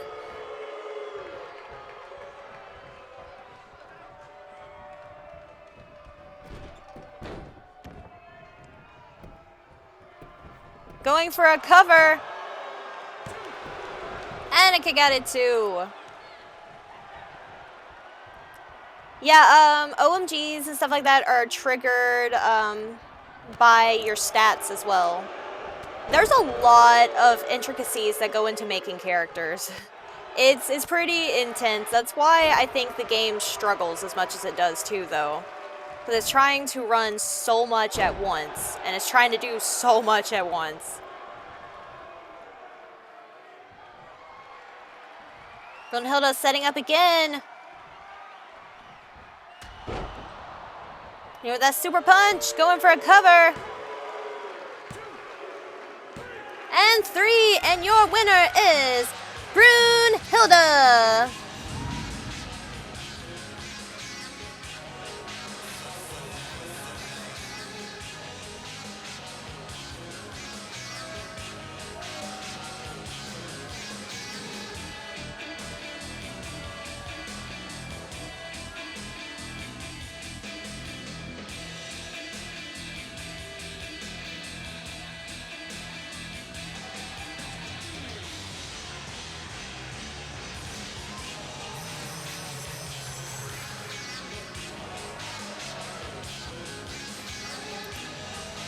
Alright, I'm going to put back up the BRB screen because we are done with actual universe mode at the moment. And I don't want to spoil things, just in case.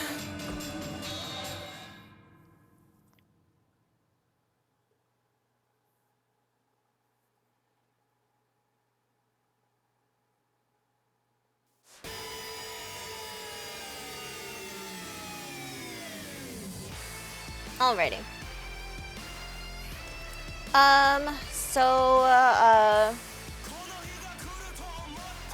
Crime, if you wanted to take a break, that would be nice. Oh, sorry, I was muted there. Hi. Hello. Okay, sure, sounds good. 5-minute break good, or would you like longer? 5's good. That way I can 5's stretch good? and stuff.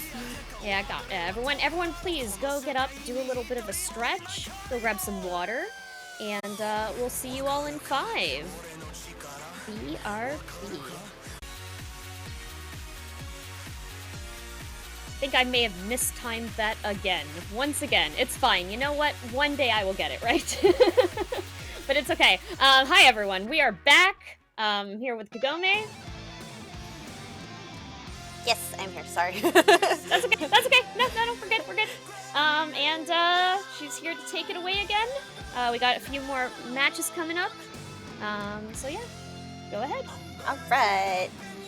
Yes, we have 2 more matches. We're going to do another backstage brawl. We're going to show off the Wyatt compound, which is a really, really creepy. It's a really creepy match. The sounds are off-putting. So there's that one, and then as promised, we will have a big head mode match. I'm going to leave the card up while I set this matchup, so I do not spoil secret characters that I have for the show. Because TNT might have new members coming, and we don't want to spoil those.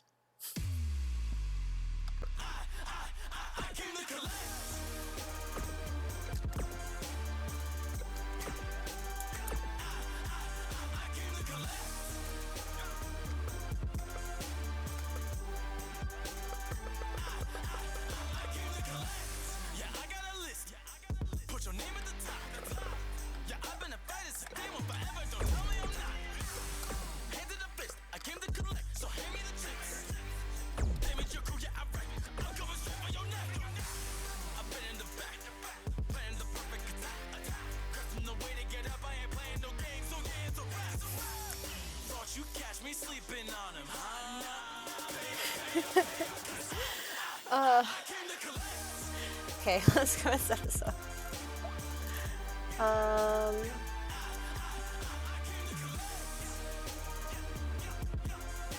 Yeah, this should be the compound. Quiet on the set. Can we please have quiet on the set?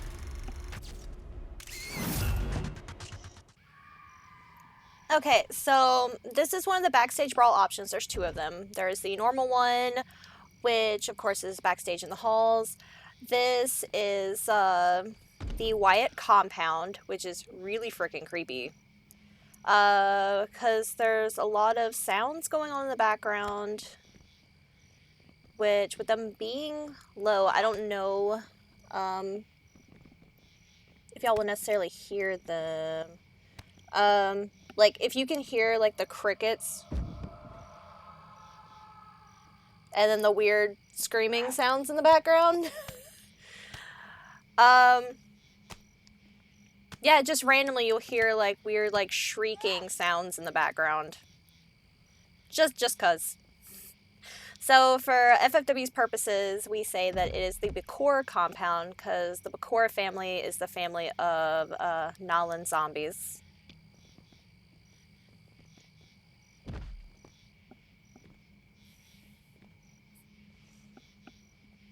So, there's random stuff strewn about, so different weapons, they can do car finishers and stuff out here. They can only go so far though, but I've seen where people, because if you actually play certain aspects of the game, like when you're doing different creation type things, especially with arenas, you can have a free mode option and you can look around different things, and it's so weird how intricate some of the places actually are. And more screams. Because why not? So this is one that we use on special occasions when we just need creepy things to happen. But it's a really cool feature. And if you wouldn't really know to look for it, I've seen a lot of people just glaze over and don't even know that it's there.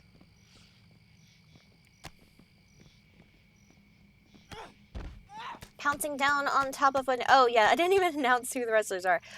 So the wrestlers are Wendigo and Bun Undone.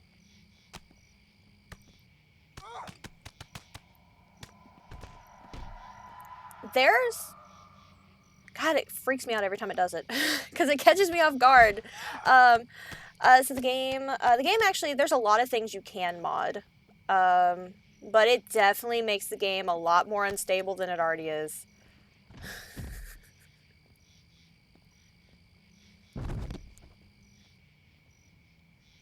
Yes, we do have a Wendigo. She just doesn't make a lot of appearances.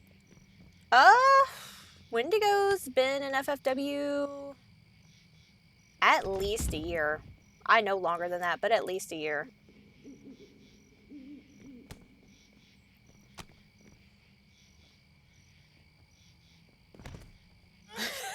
I can't imagine it being even more unstable. No, it gets pretty bad. Yeah, there's other communities that do a lot of modding, and it produces a lot of cool results, but then at the same time, their game will just randomly crash.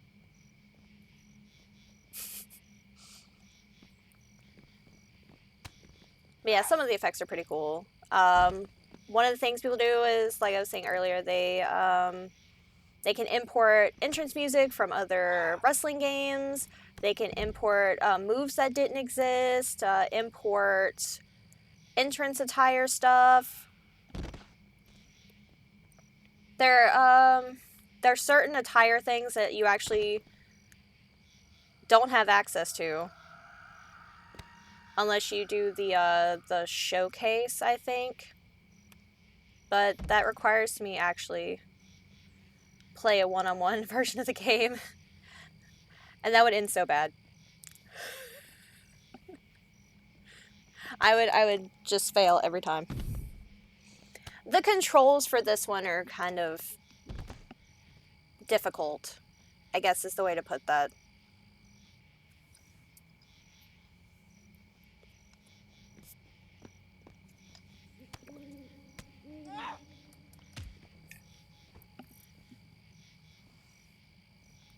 Yeah, like Slam said, it gets pretty unstable. But for the most part, like I said, it's actually pretty decent. It's got its glitches, but it still actually does a lot. I don't really like doing the Wyatt compound because it messes with me because it's so quiet. It's like you hear some crickets chirping, and the random person being tortured in the background screaming.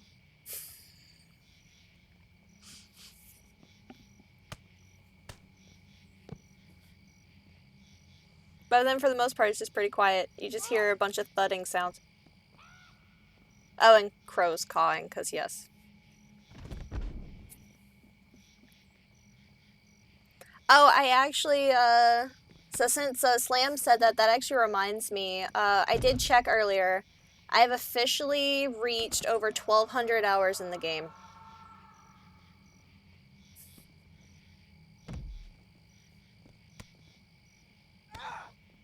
Which is an insane amount of hours when I really think about it.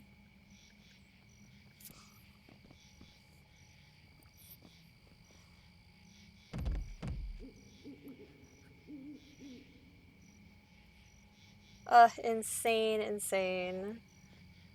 Have I played much? No. I've only ever, like, I think there's certain areas where I still haven't done tutorial stuff. That's how bad it is. But I like the AI aspect, and it's also more fair. So.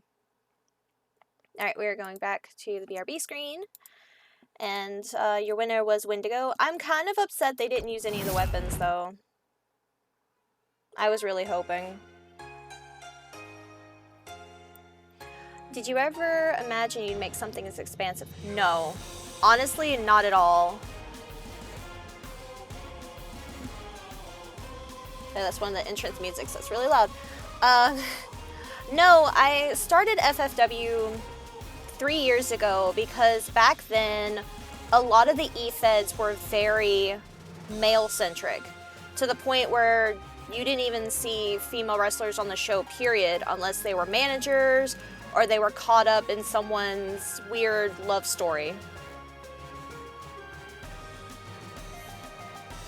So I wanted a place where, you know, women were the stars and they could, you know, be the badasses that they are without being tied to a male companion.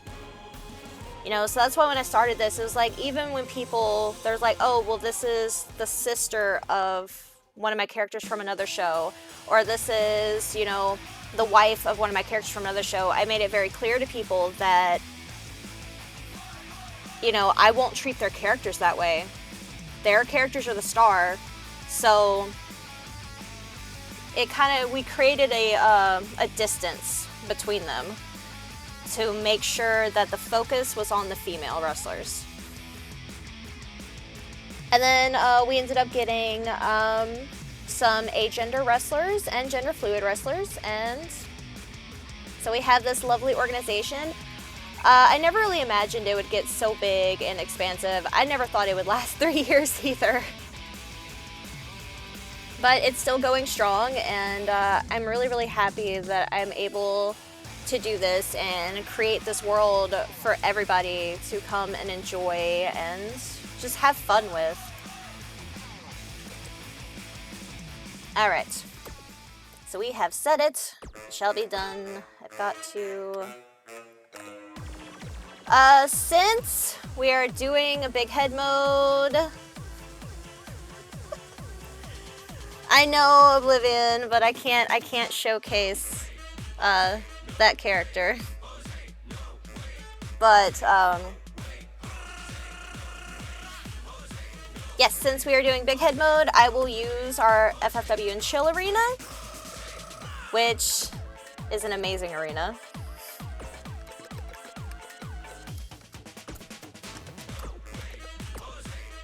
The community actually helped me build this arena.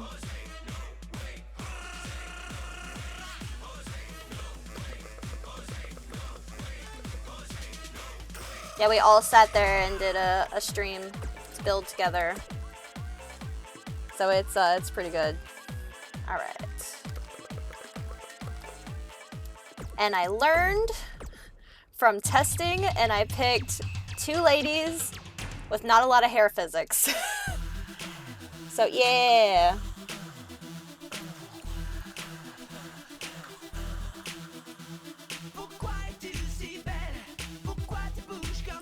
Yeah, what Crime said.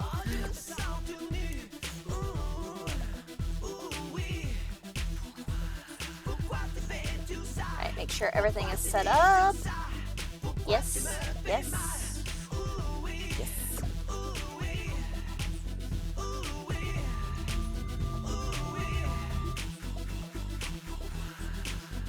Viens plus près de moi, j'ai besoin de toi, j'ai envie d'être en toi, oh oui, j'ai besoin d'être en toi. Do you often do building character creation streams, or is that something special for later today?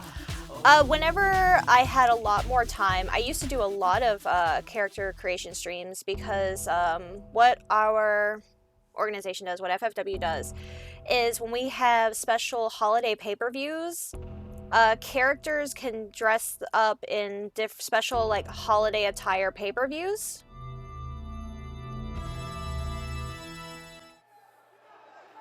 And so I would create people's attires for them.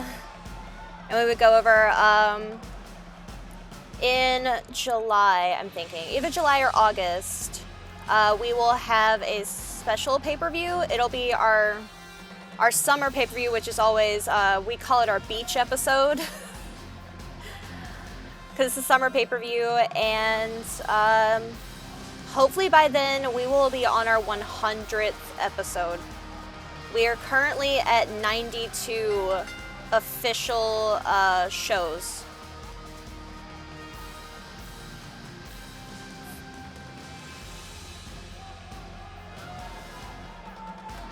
So coming out to the ring first, she is Merida Blade. I love big head mode because it basically turns them into bobbleheads and it makes me happy.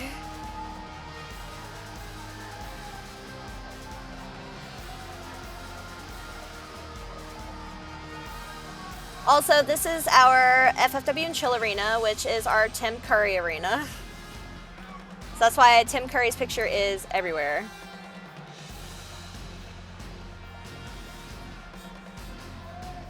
Wow, I didn't imagine the heads would be that big. Yes, this is AOT mode. Attack on Titan.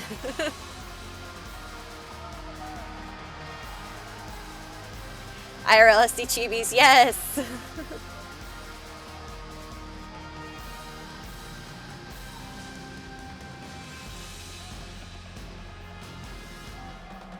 This is one of my favorite modes in the game. It just makes me so happy.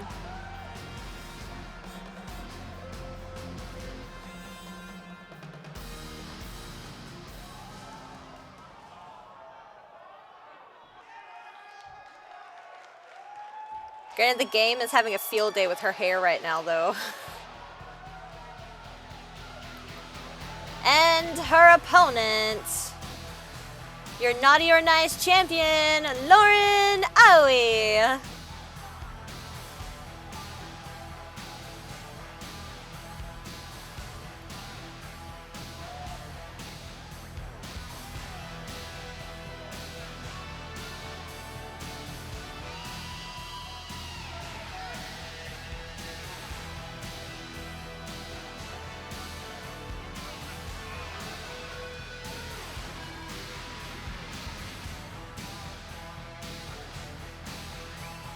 Lots of Tim Curry everywhere. Even the back of the chairs have Tim Curry's pictures. Yeah, we all sat. We did an arena building stream.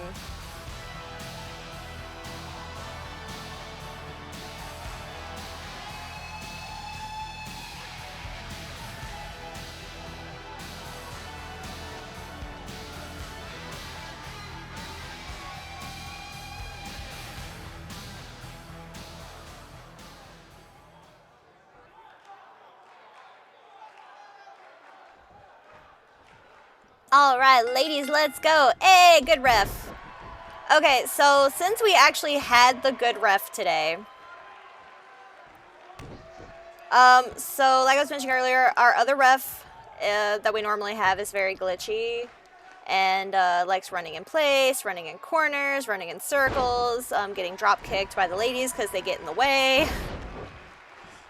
This is the good ref. The good ref has actually worked out great.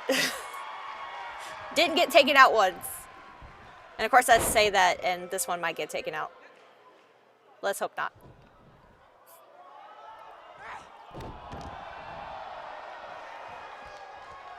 Yeah, okay, so big head mode physics are weird because she just put her hands through her head.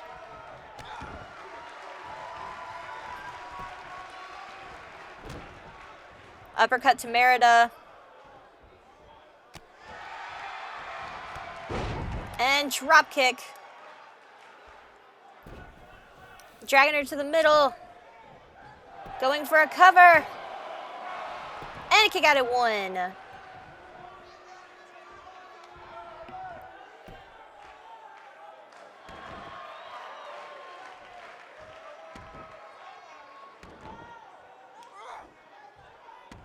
Got her locked up.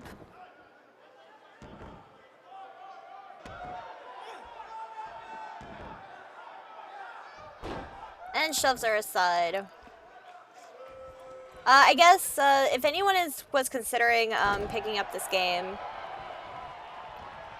online services end on June the 30th, so you won't be able to upload images or anything like that after that point.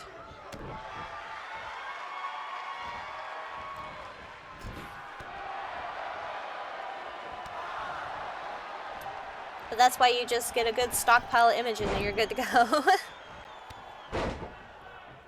The refs deserved boots to the face. That's fair.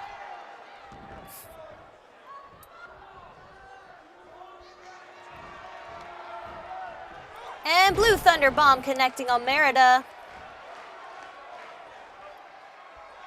Lauren setting up.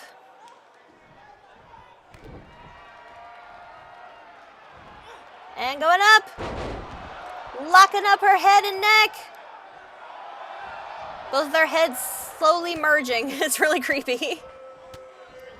2K22 just recently came out.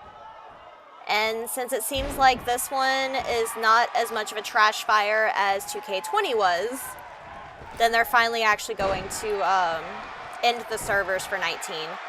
The servers for 19 were supposed to end whenever 20 came out, but 20 was horrible.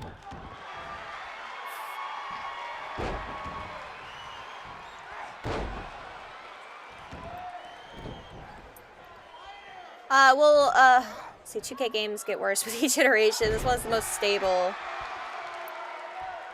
Yeah, 22 seems to be pretty okay. But it's also gotten rid of a lot of stuff. A lot of stuff is gone.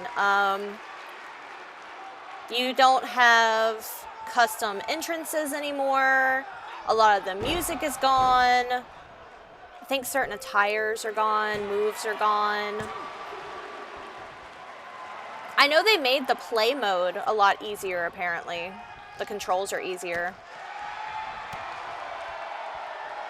Character creation itself, well, I can't say it's still the same.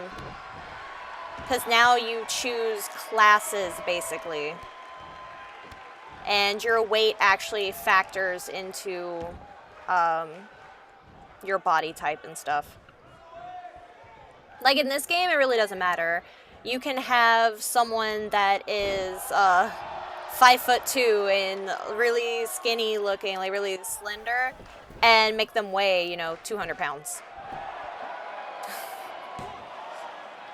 And it doesn't really affect anything because you just pick whatever weight class you want to be in, and your weight doesn't matter. In 22, it does matter.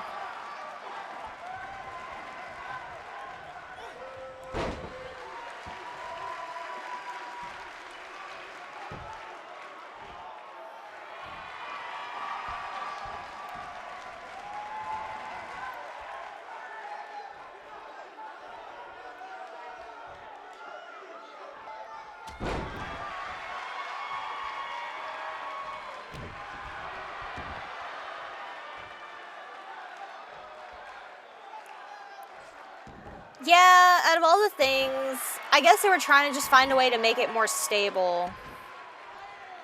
But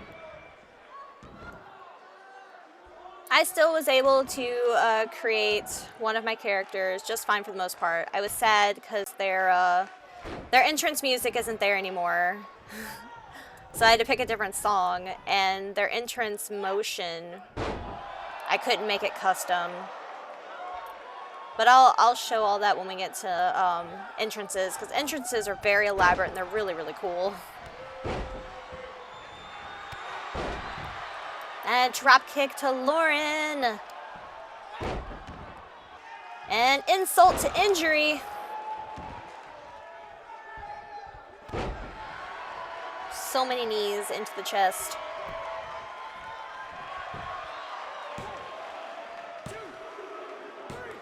And your winner is Merida Blade.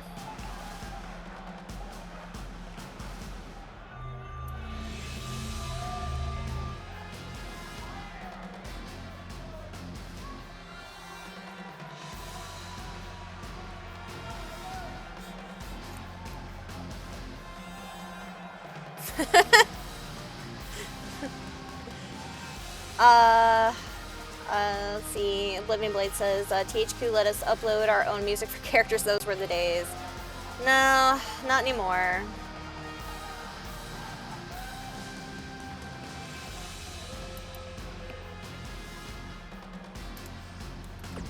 Okay, so that was the last of the matches I had booked. So now we can go into character creation and showing that off, because there's a lot of stuff. We probably won't be able to go over everything because there's so much stuff.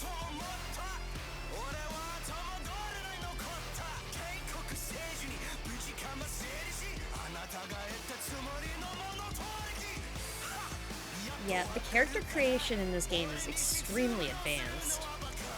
Yes, it's a lot. All right.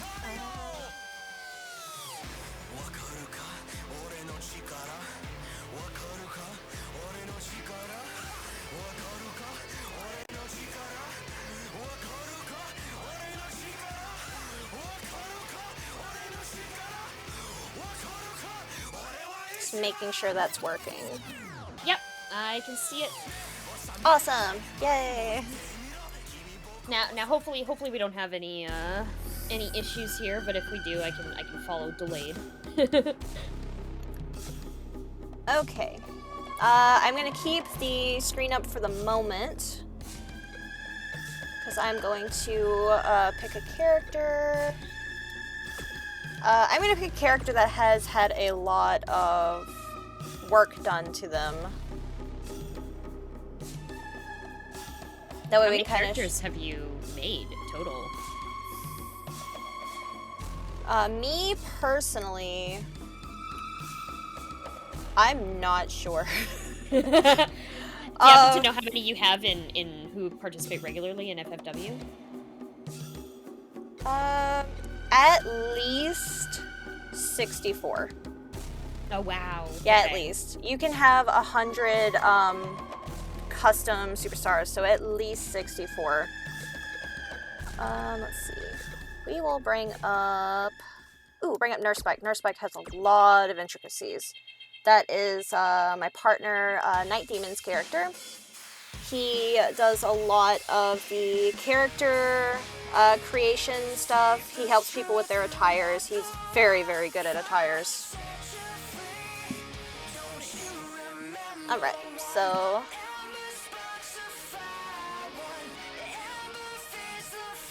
Alright. So we will go back into the game. Alright, so there are multiple different things you can go through for building a character.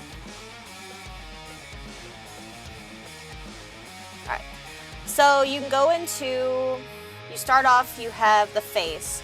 You can customize head size, you can do face customization. You can actually just take a photo of your own face and put it on a character. Oh wow, I didn't know that. Yes, it's kind of weird sometimes though. It doesn't yeah, always it's look the best, but sometimes it looks pretty good. Peng Chi has a face capture. You can do, you can deform the face. Then there's, of course, the face templates, which is where you start. So you have different face templates to start with, and then you just go from there. I'll just show up like a couple of them. They're all really, really different. I mean, you probably can't see it with Nurse Spike, because there's a lot going on in Nurse Spike. But yeah, so it goes down, there's 16? Yeah, there's 16. And they're just something to start from. So then you pick your template, and you can go into face deformation. My brain is struggling with that word right now. Deforming the face. There we go. Yeah, deforming, yes. The other way is you said it, and I also was like, wait. I know, it's like, how do I pronounce this properly? Okay. So facial regions. So you can go in here and you can actually click on things, and you can just stretch them or move them. You can shrink things, make them bigger, make them smaller. He has gotten rid of like eyes completely. So has no eyes, as you can see. No eyeballs. Then you go into facial structure, and this is where things get really nitpicky. You can go in, you can change height of ears, alignment, offset. Let me find one that I know is more intense. Eyes are pretty intense. 3 separate categories just for ears. Mm-hmm. Oh wow, ears, even tops, nose. earlobes. Yeah. Yeah, eyes. So you have length, which obviously he got rid of all of his because he has no eyeballs. But let's see. Nose is another one. No, nose is not. Which one? There's another one that's pretty. Yeah, like it's just so intense what you can actually like just alter. Cheekbones. So you said you've played around with 2K22. Does it have this much customization? Yes, Thankfully, Yeah. this is the same. Okay, good. That's very good. Oh, here we go. Jawline. And then you can move, and you can actually, like, look at the different, that way you can look at it from all angles. But yeah, you can change height, depth, fullness of different parts of the jaw.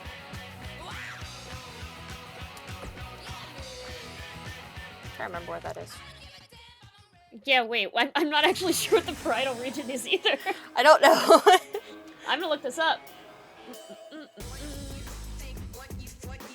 Unless it's the back of the head. Yeah, upper back area in the skull. it Yeah, looks back like. there. Okay. I've never changed it before. I usually don't go back there.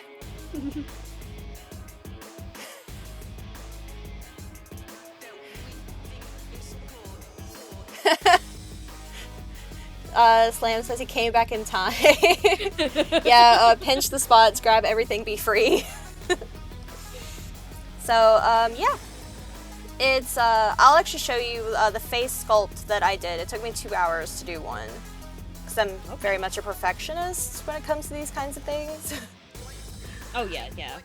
Yeah, we did customize. You can also go to head size. You can have normal or you can have big.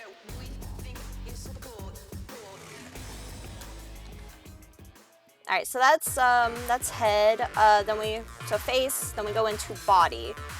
I don't remember the exact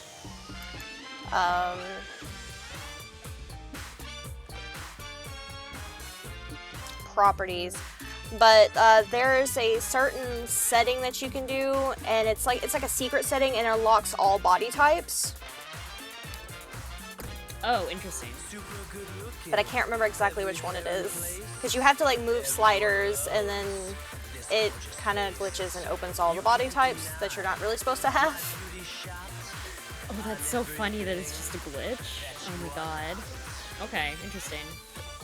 So, height, and then weight, which, like I said, your weight literally just determines what your weight class is, but it doesn't actually affect the way your body looks at all. Body customization. Yeah, this is where you get to where you pick different types from the list. And then it lets you like pick a slider between those, and then you can go in and completely change body parts. Like you can be like, okay, I want the shoulders to look like this, I want the arms to look like this. This part they kind of made not the same in 22. It's a lot more simplified in 22. Okay. Yeah, is this what you were talking about with, like, being locked into a certain, like, class or whatever? Yeah, so the classes are really weird. I still don't quite understand them yet. Yeah. I guess maybe they were trying to make it, like, actual sports or whatever, where they have everything split up into weight class for competitions. Maybe so. That's what I was thinking. Yeah. They're trying to make it more realistic. Which is a weird thing to go for in this game, where you can customize your characters as much as you can, but okay. You can add veins to different body parts, and you can change what the veins look like. You can change your skin color to pretty much be any color you want it to be. Then of course there's body oil. Which I can actually move this slider. It goes from I'm okay to now I am glistening. Oh my god, I love that it is a slider. It's like, how much body oil do you want today? I don't know, something like 21%. It's like, So yeah, so body types are really intricate to design. They're really, really cool. They're a lot of fun to play with. They can be kind of irritating sometimes, because sometimes the slider will get stuck. So it's like, okay, well, I want this to be like at a 70, and then it's like, no, you're either stuck at 69 or you're stuck at 71. We're not going to give you 70. You had to like just barely kind of inch it where you want it to be. Oh gosh. All right. So then we get into attire. Attire is so much fun. Oh yes, you can customize teeth. Yeah, you can customize teeth. They have regular teeth. You can have it where you're missing teeth, fangs, just sharp teeth all around. Do you get to choose which teeth? Don't fear. Oh my gosh! Wow.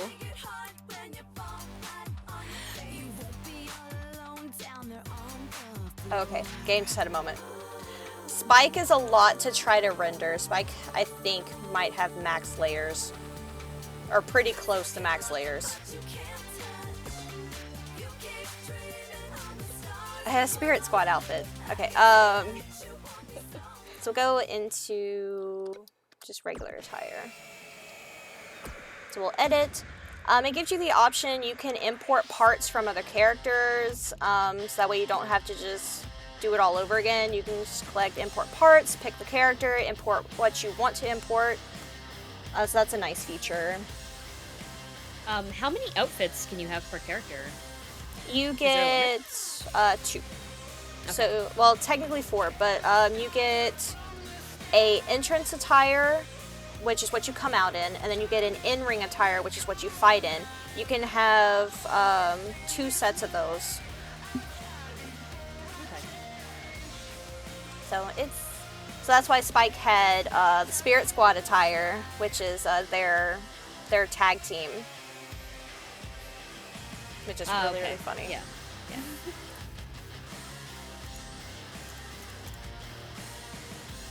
Hold on, sorry, my laptop is like deciding to die. Okay, there we go. Viva la raza! Yeah, okay, so there's a tire type. There's Superstar, and then there's Manager. Manager is if they come out with another character as their manager, that's the attire that they will wear. There is a glitch, because certain items are, like entrance attire only. So they have to come off in the ring, and you can, there's a manager glitch that you can do, and it makes it to where they wear them in the ring as well.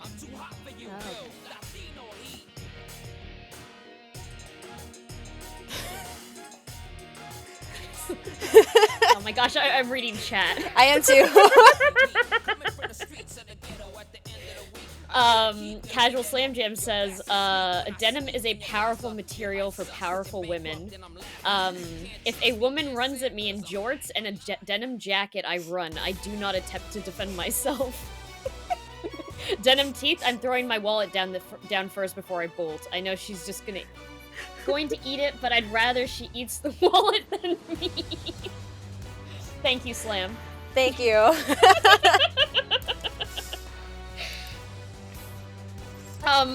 So you can put any material on the teeth? Is what I'm gathering from this message? I don't think so. I don't think you can put material on teeth. I think you can make them glow and make them black light reactive, but I don't think you can do anything else. Okay, I missed the jump in the conversation from glowing to denim teeth. I think is what happened there.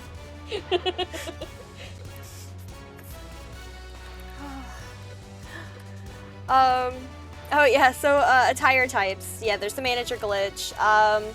So appearance, you go into, you get hair and facial body parts, and then you get upper body and lower body. So hair and facial body parts. So you get to go in, you pick the hairstyle. Your hairstyle actually matters a lot because the game is very, very picky about what it will allow you to wear with certain hairstyles. The limitations for certain things are just really, really weird. It's probably like a collision thing. Like it doesn't want to make it look too bad. I mean, they don't succeed with that clearly with some of the hair physics and everything, but they probably have a reason. Maybe. Well, some of them make sense. Some of them just don't, because it's like, well, I can't have this belly button piercing because I have this hairstyle. I'm like, they don't what? Oh, yeah. Okay, yeah, that is super weird. So you can go in, you can change what your eyes look like, which can't see that because I keep forgetting Spike has no eyes. But yeah, there's a bunch of different eye types that you can choose. Like this one, It's probably gonna be kind of small, but it just straight up has teeth. Like, it's just teeth. Yeah, just teeth. Okay.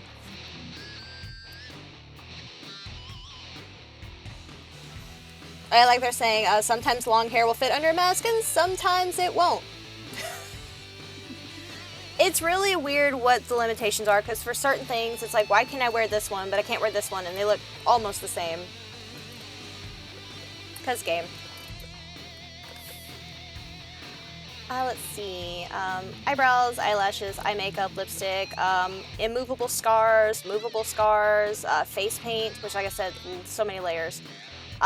Speaking of layers, so Spike themselves they're using 120 out of 128 parts, because you only get so many points to do everything. So using that many. Image layers has 66 points of image layers. And then 50 points of just layers. So there's a lot that goes on into this specific character. That's a really interesting way to limit how many things you can have on a character. I like that kind of, though. Like, I like that it shows you just, like, how linear those numbers are. Yeah, it's nice for keeping some people from going overboard, I guess. Yeah, that's true, yeah. Because Knight likes pushing the limits as much as possible. It's like, I'm gonna get right there, right at the edge.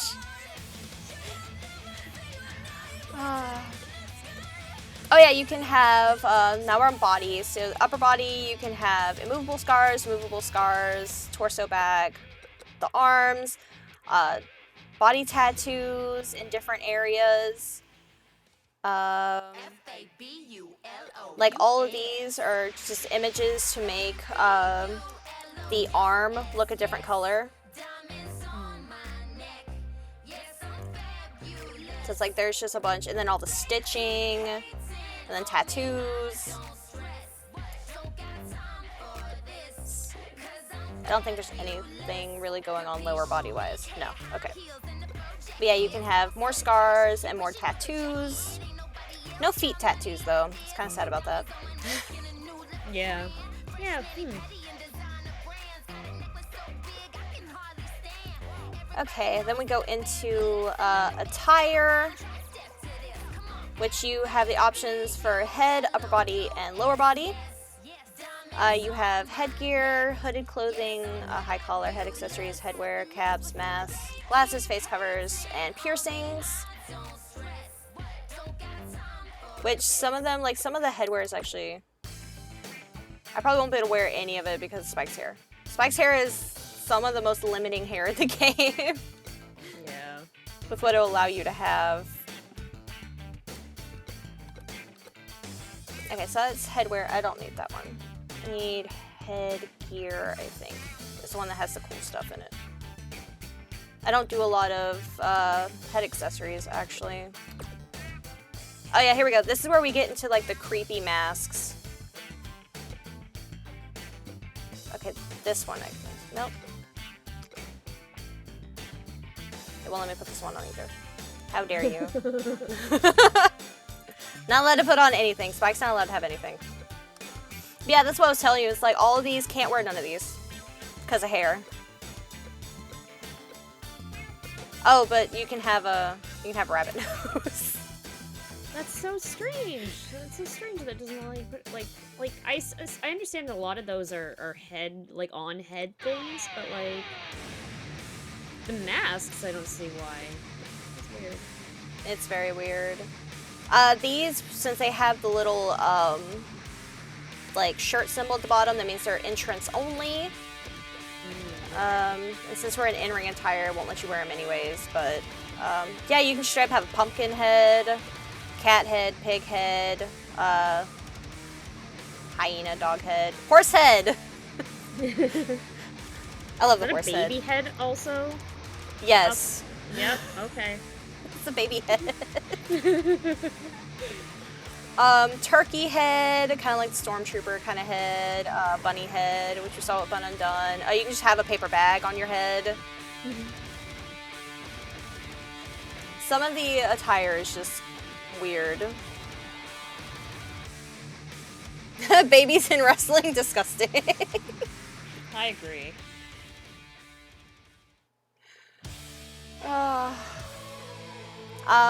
Upper body has a lot more, obviously. You get the option for a brassiere, because we're in ladies. You can have 2 different tops at the same time, and then jackets. Then there's just whole outfits that you can get. I keep forgetting. Here. It won't even let me try them on, because you have no points.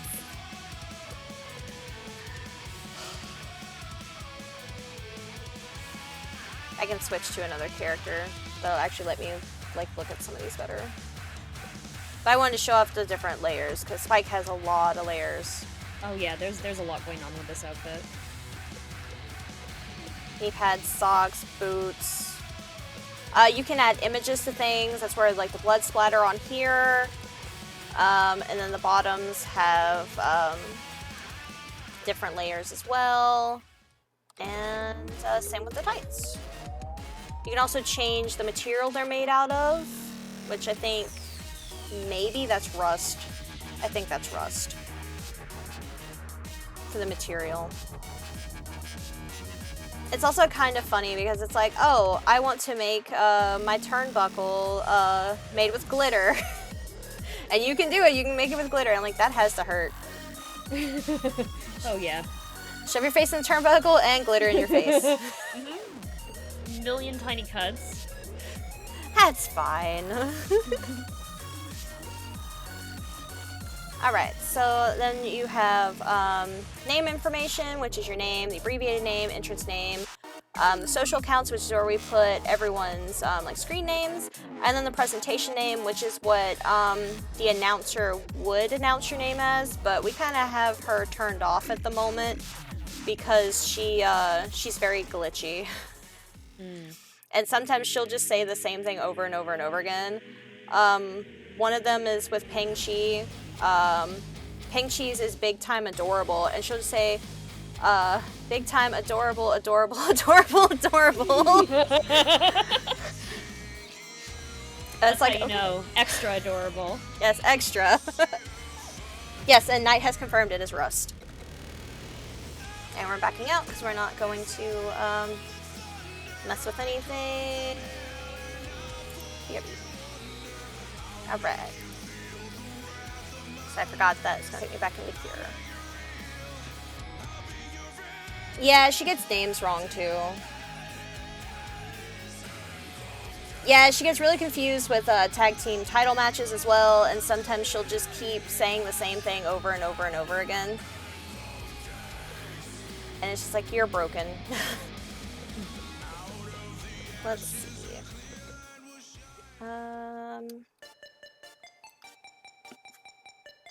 Go into, I guess, Jessica's. That way I can show off some things, because she doesn't have a lot of points into her.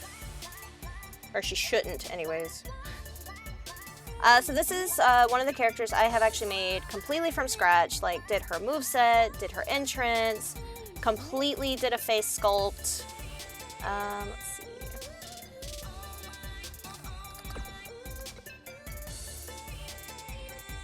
Let's see. So, can't really, like, see, but there's the template that I started from, and then that's what I came up with after 2 hours of being meticulous. Yeah. Because there's so much you can change. It's crazy. This way I can show off the tires. Oh, with hairstyles as well, you can also make it to where the hair glows. You can make it extra awesome. shiny, and you can also make it blacklight reactive. So if their lighting has black lights, it'll glow, and it looks really cool. Yeah, that's super awesome. Oh, I forgot. Yeah, that's from the last holiday event we did, which was the Halloween pay-per-view. So she was girl from the ring. Yeah, that's great. Alright, so now I can actually go in here and really like show off different things. So yeah, so Jessica also has a lot of layers. for her entrance attire, brassiere, top, jacket. But here I can go into outfits. Outfits has a lot of really cool things in there. Or is it gonna put it under your stuff? It's gonna put it under your stuff, isn't it? Of course it is. Oh, there we go. Like, you get a full...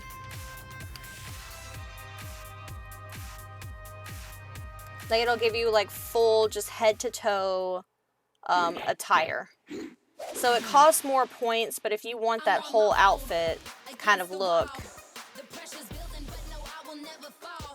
then it works out. Can you customize the colors and textures on these outfits? Yes. Yeah, you can go and change colors. That's why Jessica's is completely pink and white. Yeah. That's her color scheme. Yeah, like here, go back to that one. Oh yeah, it won't let me because of points. But we'll go into jackets. So the original jacket is, you know, blue. We'll change to a different jacket. Okay, like this one has the green and black. So we can go in and you can go into materials. And you have materials for each part.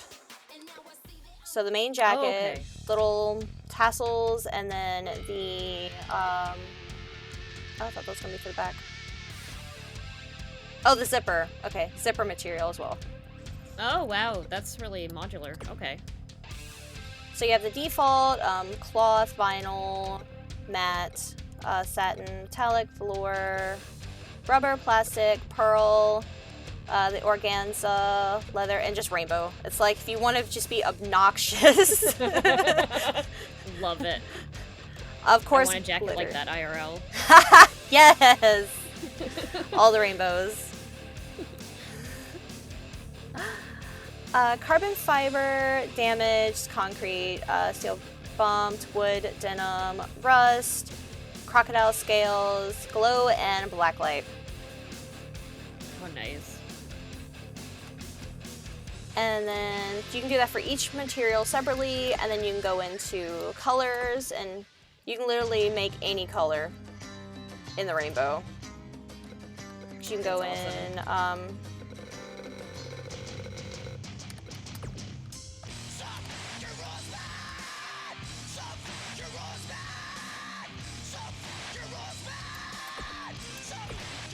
there, and it's like, and now we're pink. Nice. And you can also add images. There's the designs that are just WWE designs that you can pick. I don't really use these very often because they're kind of meh. Yeah. I was like, I don't really have a lot of reason to use those. Now, designs are good. Like, you saw a lot of these on Spike's character, and that's because you can use that to just cover whole areas. Because I can click this, I can hit switch mapping, and it will just cover the whole, like, half of the jacket. Oh, okay. So it helps Yeah, for, like, covering big areas. Yeah, yeah. Like, say if you wanted to cover up, like, the back of that jacket.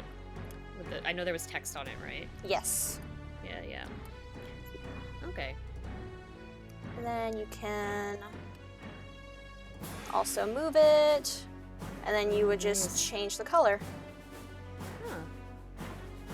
Yeah, that's how you cover up things on the back that you're like, I don't like this.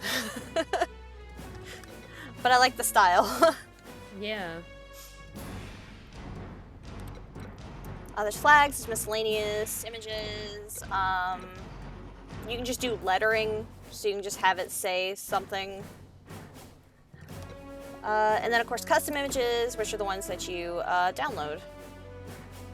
So these are the ones you have to have uploaded before the end of June. Was it beginning or end of June? June 30th, so the end of June. Okay, end of June, yeah. Yes. But there's all kinds, like starfish. Yeah, we've got, and of course the Tim Curry one. This is from, like, for the beach one. I've got the Crab Brave crab. Nice. Yeah, all of these, because the summertime arena, it looks like it's a bunch of sand, and there's a bunch of all this stuff, like, all over the place.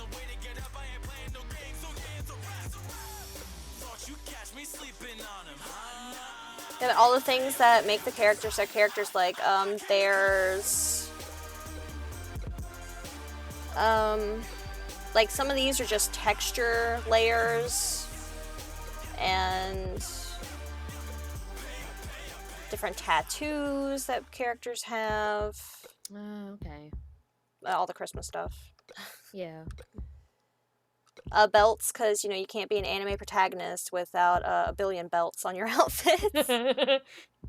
At least 5. At least. All the belts. Fur textures, so if you're wondering with, like, Sasquatch Talon or with BG Rivers, that's all, like, fur textures. All on the skin.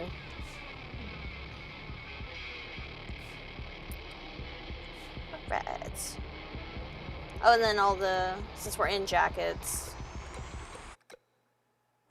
all the big amazing jackets that are really expensive because they're Asuka's jackets. Wow. I love her jackets though. Yeah, they're really nice. I love them because they're really extra and very impractical jackets. Yeah. But yes. Some of my favorites. I think that's like the main thing. See, lower body, wrestling tights, bottoms. You can have custom underwear too if you really wanted to. Different belts, and then more piercings and stuff you can do. There's a lot. Like it would take forever. Yeah, this is very complex. I love it though. That makes it so like unique for like I don't know. I guess in terms of like character creators in general. It's very cool that you're able to put that much detail into like all of your characters. Oh yeah, it's great. I love it because it makes it to where no two characters, you know, are gonna be the same. So we go into personal information. You can pick your crowd reaction. So it's like, are they gonna be cheered? Are they gonna be booed? Are they kind of in the middle? Personality traits. So these are the different personality traits. They will determine how your character reacts to certain things. If your character is more bold, they're more likely to do OMGs. If your character is more perseverant, they're more likely to kick out of pins and holds. Prideful and respectful and loyal are more face type stats. When you get into egotistical, disrespectful, yeah, anything on the other side. All those, it's all heel traits. I think desperate and cowardly makes it where you're more likely to just get irritated and just decide you don't want to be in the match anymore and just leave.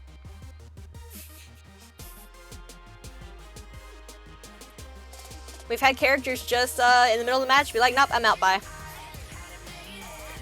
Great. But it determines how well you do certain moves. You can pick crowd signs. There's superstar signs and there's generic signs. There's a lot of signs you can pick from. You can pick side plates, which you can use custom plates.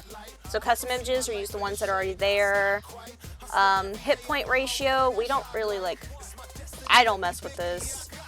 But it basically just has how strong your different body parts are. So how much damage can each body part take. Because when you have injuries turned on, if a body part turns black on the health bar, you can actually be pulled away on a stretcher. Like, it will come out, the animation will come out, and they'll literally, your character will have to leave because they're so injured. Oh, wow. Then there's overalls. Our overall, we have it to where characters are an 86, and there's a lot of special stipulations, like certain stats can only be up to like a 50, and Knight created that system to make it to where the matches would be the most intense they could be and last a decent amount of time. He did a lot of tinkering. Like, this is his baby. He loves this game and loves, like, trying to exploit the game as much as possible. Yeah. Seeing just how much you can break it to do exactly what you want. Yes, within reason. Yeah. You can pick abilities. You get 5. You get 2 level 3s, 2 level 2s, and a level 1. And it just determines, like, the strength of things, like pin combo reduces your opponent's kick out gauge by 30%.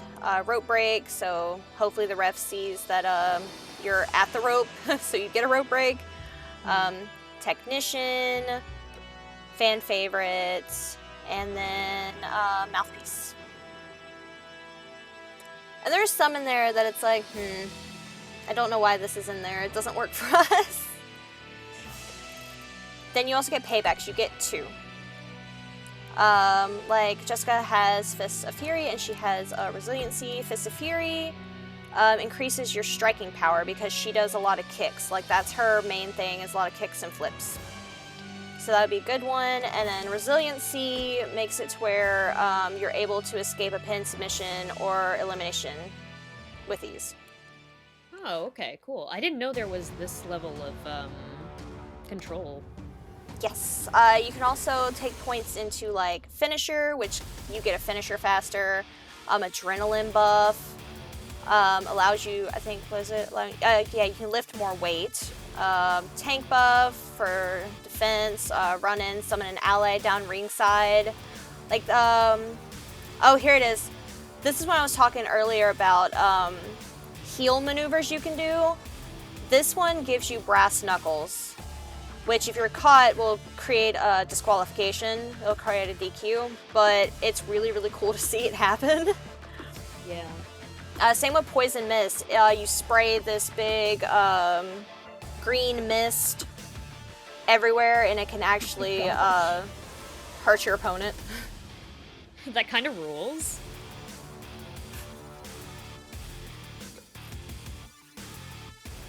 Oh yeah, low blow. That's another one you can get disqualified for. Move Thief. You steal your opponent's moveset. So you steal their finishers.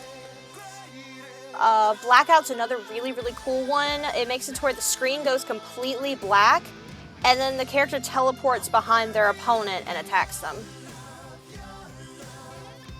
There's a meme about that.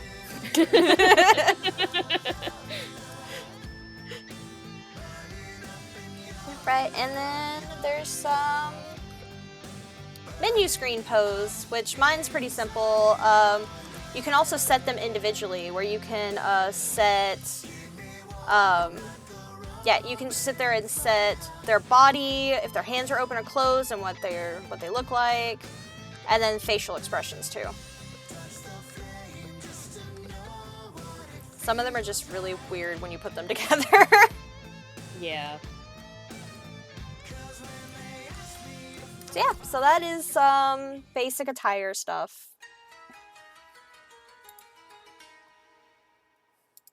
Keep forgetting it brings me back to the screen.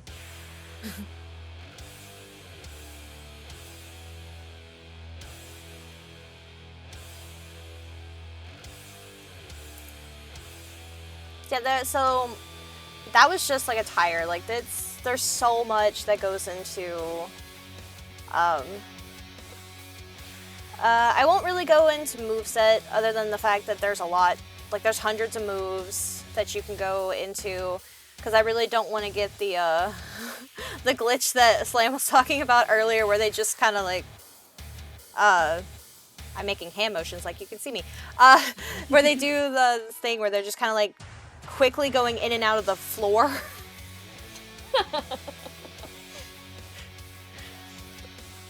But we will go into entrances though, because entrances are super, super cool and they're very, very complex in this game. So we'll go to custom superstars.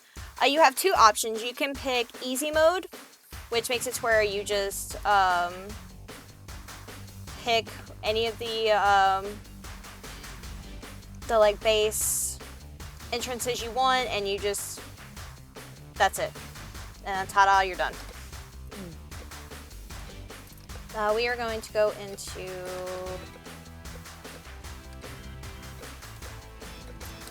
Jessica's. Yeah, actually, I was talking to Slam about this yesterday about how they had simplified the entrances in the latest WWE game. Yeah, basically all of them are easy mode. You can't really change anything other than what's on the Titantrons. Yeah, that's too bad.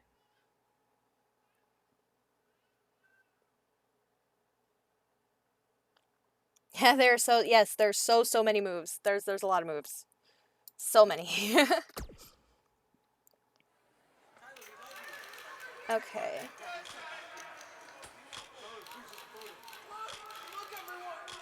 Alright.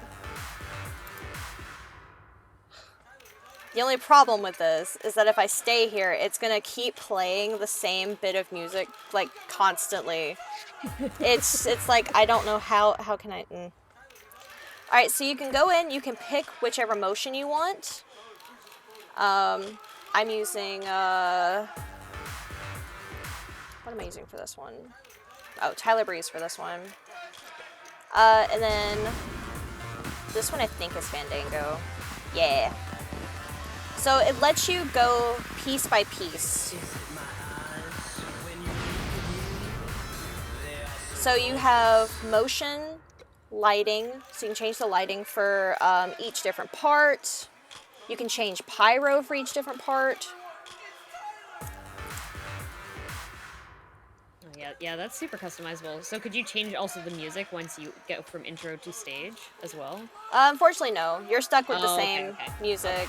I think you can technically have... I think you might be able to have two. I know some people that have managed to do it. I just never have. Yeah. But then, yeah, so stage. So you have lighting. You can add multiple different types of lighting. See how it went from the first one and then it went to the second one in that one spot. Because I have it set up to, first lighting is Ric Flair's lighting, and then it goes into Bobby Roode's, which is the spotlight.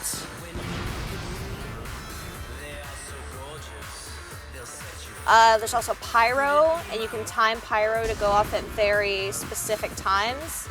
So like that one just went off. And then the second pyro hits.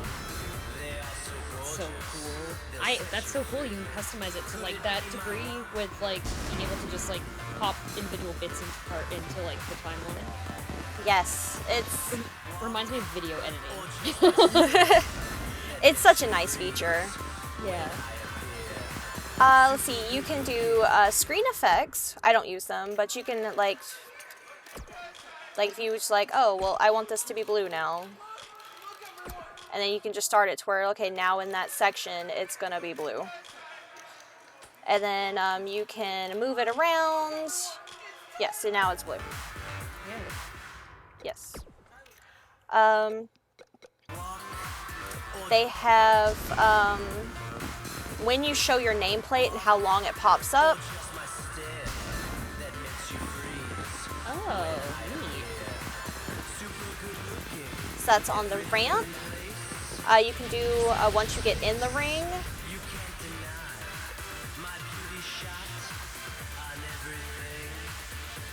And then the pyro. And then also there's a lighting change there too. And then right here also more pyro and light. So it's just, it's a lot of just going in there and being precise. And then you can do a full preview, which shows you the entire entrance. So you can actually look and see, oh, did I time this right? Is that where I want it to be?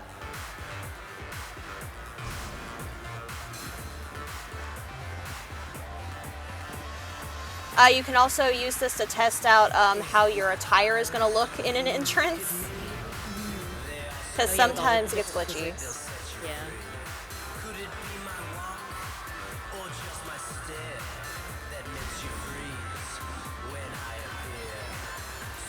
So there's a lot that goes into entrances. Yeah, this is a very, very good intro. Or entrance. I love it. Like, great, like, the pyros time so nicely, and the character's awesome. It's really cool. Yeah. Hours. So many hours. Yeah.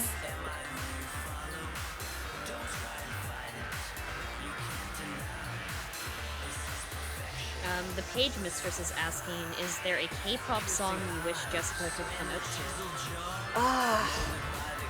Oh my gosh, what would fit Jessica? I don't know, I'm so used to her coming out to Tyler Breeze's music, because Tyler Breeze's music is super narcissistic and obnoxious. I don't know. I mean, probably anything. I think Blackpink music. So anything by them would probably be very much up her alley. In the backstory, her K-pop group is called First Kiss, like that's their group name. And that goes to, I love that a lot of people have created backstories for their characters or given them jobs outside of just wrestling. Yeah. So I wanted to ask you a question about that. So, like, you were talking before about how, like, your community creates characters and then you build them and everything. Has your show always been like that? Or is that something that just, like, naturally kind of how things turned out? The community has always, like, from day one, it's always been community creations for the show. Which, whenever I first started, it's funny, I can actually, like, show you which characters have been around since the literal beginning. A lot of them are actually, surprisingly enough, still here. A couple of them are not because they may or may not have died. Oh yeah, actually, that was actually leading into this question about what happens when characters have to retire. Like, what is the process behind that? So there were two different options. Before, because we were starting really slow, people had the option to have 2 characters on the show. And so some people still do have 2 characters on the show. But if they wanted to swap a character out for another one, well, that character either had to retire normally and just, be gone, or they fought the Executioner. And then if they lost the match, their character died. Fight to the death. Yep, it's like, rip, you're dead.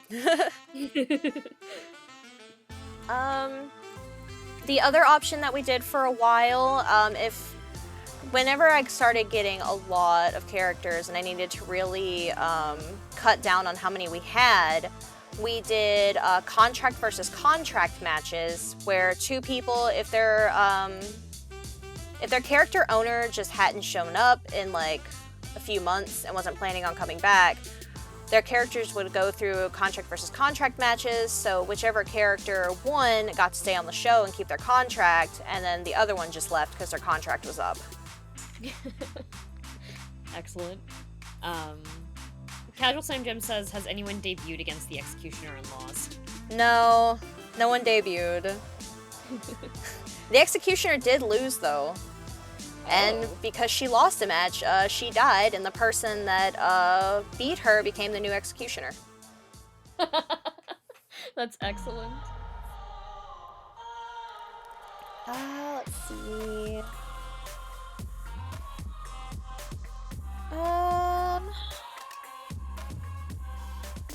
I guess I can talk about, let's see, I think I went over all the, like, different restrictions. I think I mentioned that women can't bleed in the game. That's one of the weirdest restrictions the game has. Extremely weird.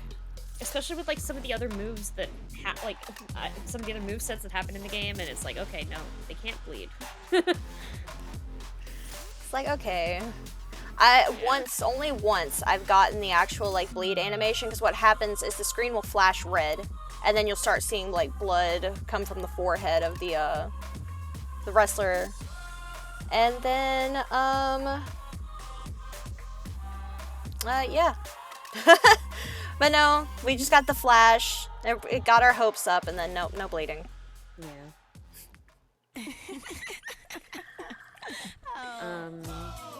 Ignorant Spoon, apparently Ignorant Spoon asks, do they still support 2K19? And the impression I got is not really, but the servers are still up until the end of June? Yes. The servers are still up until June 30th, where you'll still be able to upload stuff. They actually quit all other online services a while ago. So it's getting to a point, once a character is uploaded, though, to the community creations, and once images are uploaded, they're just there. They're still there, and you can still download them. You just can't upload anymore. Let's see, there's... So in creation, that's under community creations. You go to downloads, where you can download people's characters, uploads, where you upload different characters and images, image managers, so you can grab all the ones that you've uploaded. There's championships, so you can go in and customize your own belts. Shows is where you can go in, you customize, like when you saw my show for Universe Mode, the show opening, where it's like the galaxy that kind of like explodes, and then the music and stuff, and then what all the nameplates look like, you do all of that in the show editor. You can create arenas, you create victories, well, not really create, you pick victories for your characters based on what's in the game. The females side is quite lacking, unfortunately. That's too bad. You can customize your money in the bank, which our money in the bank is called the Space Case. And it's Tim Curry! Nice. I love it. Ignorant Spoon's asking, do you plan on rebooting your entire stable of wrestlers into another game once this one's dead, or are you hoping to never have to do all that work? So, we actually haven't 100% decided if we're going to move to 2K22 or not. Because there are some limitations in the game I don't like. But if it seems to run pretty well for female wrestlers, we're probably going to move over. Just because it'll be easier, because people will be able to upload their characters again. A lot of people that were already making their own characters for 19 went and got 22. So that definitely at least takes a lot of the burden off if people upload their own characters. Yeah. Are you able to upload the ones in your roster to then download them, or do you have to remake them all? You have to remake them all for the new game. Gosh, yeah. And that's 70-something characters to remake. Yeah. It's a lot of work. Because you're remaking attires, movesets. Hey, at least entrances are a lot easier. Oh, yeah, I guess we don't have to customize them. No, but you just pick an easy one. Alright, I like that one. Yeah. Space. So that's with that. You can create custom matches, which we have a lot of custom matches that we do. Like the one we did earlier is our custom Iron Woman match, Iron Woman tables match, a knockout match, which is the only way. It's like you can only be eliminated by knockout. Let's see, Ultimate Chaos, the Wild Woman matches. Like there's so many. Yeah. So many types. I think I'm really close to the max. Yeah. Oh yeah. I'm really close to the max I can have. Yeah, so that's pretty much, I can go into one of my arenas real quick. There's a lot you can do with arenas because you can do imagery on pretty much everything. You go into lighting, you change lighting colors, you change lighting placements, you change where the Titantrons are and like the Minitrons, and change like, you can add smoke and fog.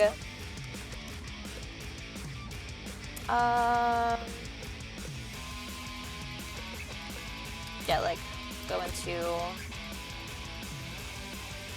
the FFW and Chill Arena, which has a lot of imagery. And ta-da! You can go into camera options and move around the arena and actually see everything.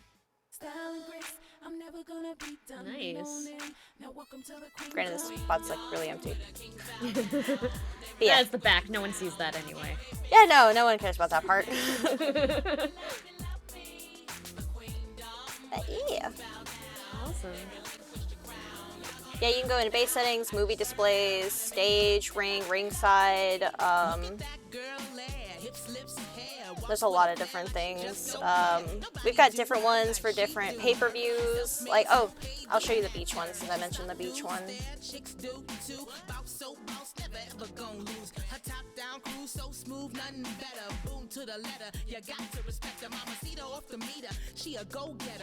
Oh yes, and Sasquatch did bring up that 2K22 is cross-platform. Oh, okay. Oh, that's awesome. Because we have it for the PS4. But most of the community is PC, but I still can get their characters, so that's been really nice. Yeah. There we go. How, do you know how, like, does it run well on PS4? Oh yeah, I'm assuming it runs a lot better than this game, at least. Yes, definitely. Yeah. Yeah, and so I mean, if you're running it on console, it would probably also be less stressful for your computer to have to deal with, and also streaming it. Yeah, it definitely takes a load off of everything. Oh yeah, yeah. Yeah, our little beach arena, like palm trees and. I love it. Yeah, like all the stuff on there, you can move it forward, you can move it back within reason. It's weird about you trying to layer things, but yeah. So that awesome. is 2K19. Yeah, thank you so much. I'm actually just gonna stop your timer here then. Yeah. There we go. Thank you so much for coming on and showcasing this for us today. This was so cool. I'm also glad I got to actually tune in and participate in chat today, instead of my normal hosting duties. So it was awesome to be able to hang with you all. And yeah, thank you so much for showing this off. Is there anyone you'd like to shout out or anything else you'd like to mention? Maybe about like when you stream this normally and. Yeah, first, I just want to thank you. Thank you so much for having me for the showcase. I very much appreciate it. I've had so much fun. Yeah, this was super awesome. So I stream FFW on Mondays, roughly at like 5 o'clock p.m. Central Time to roughly 8:30 p.m. Central. It's usually on Mondays. Occasionally, I have to do it on Wednesday, but it's still same time. And we would love to have more people come by and interact with chat and boo TNT.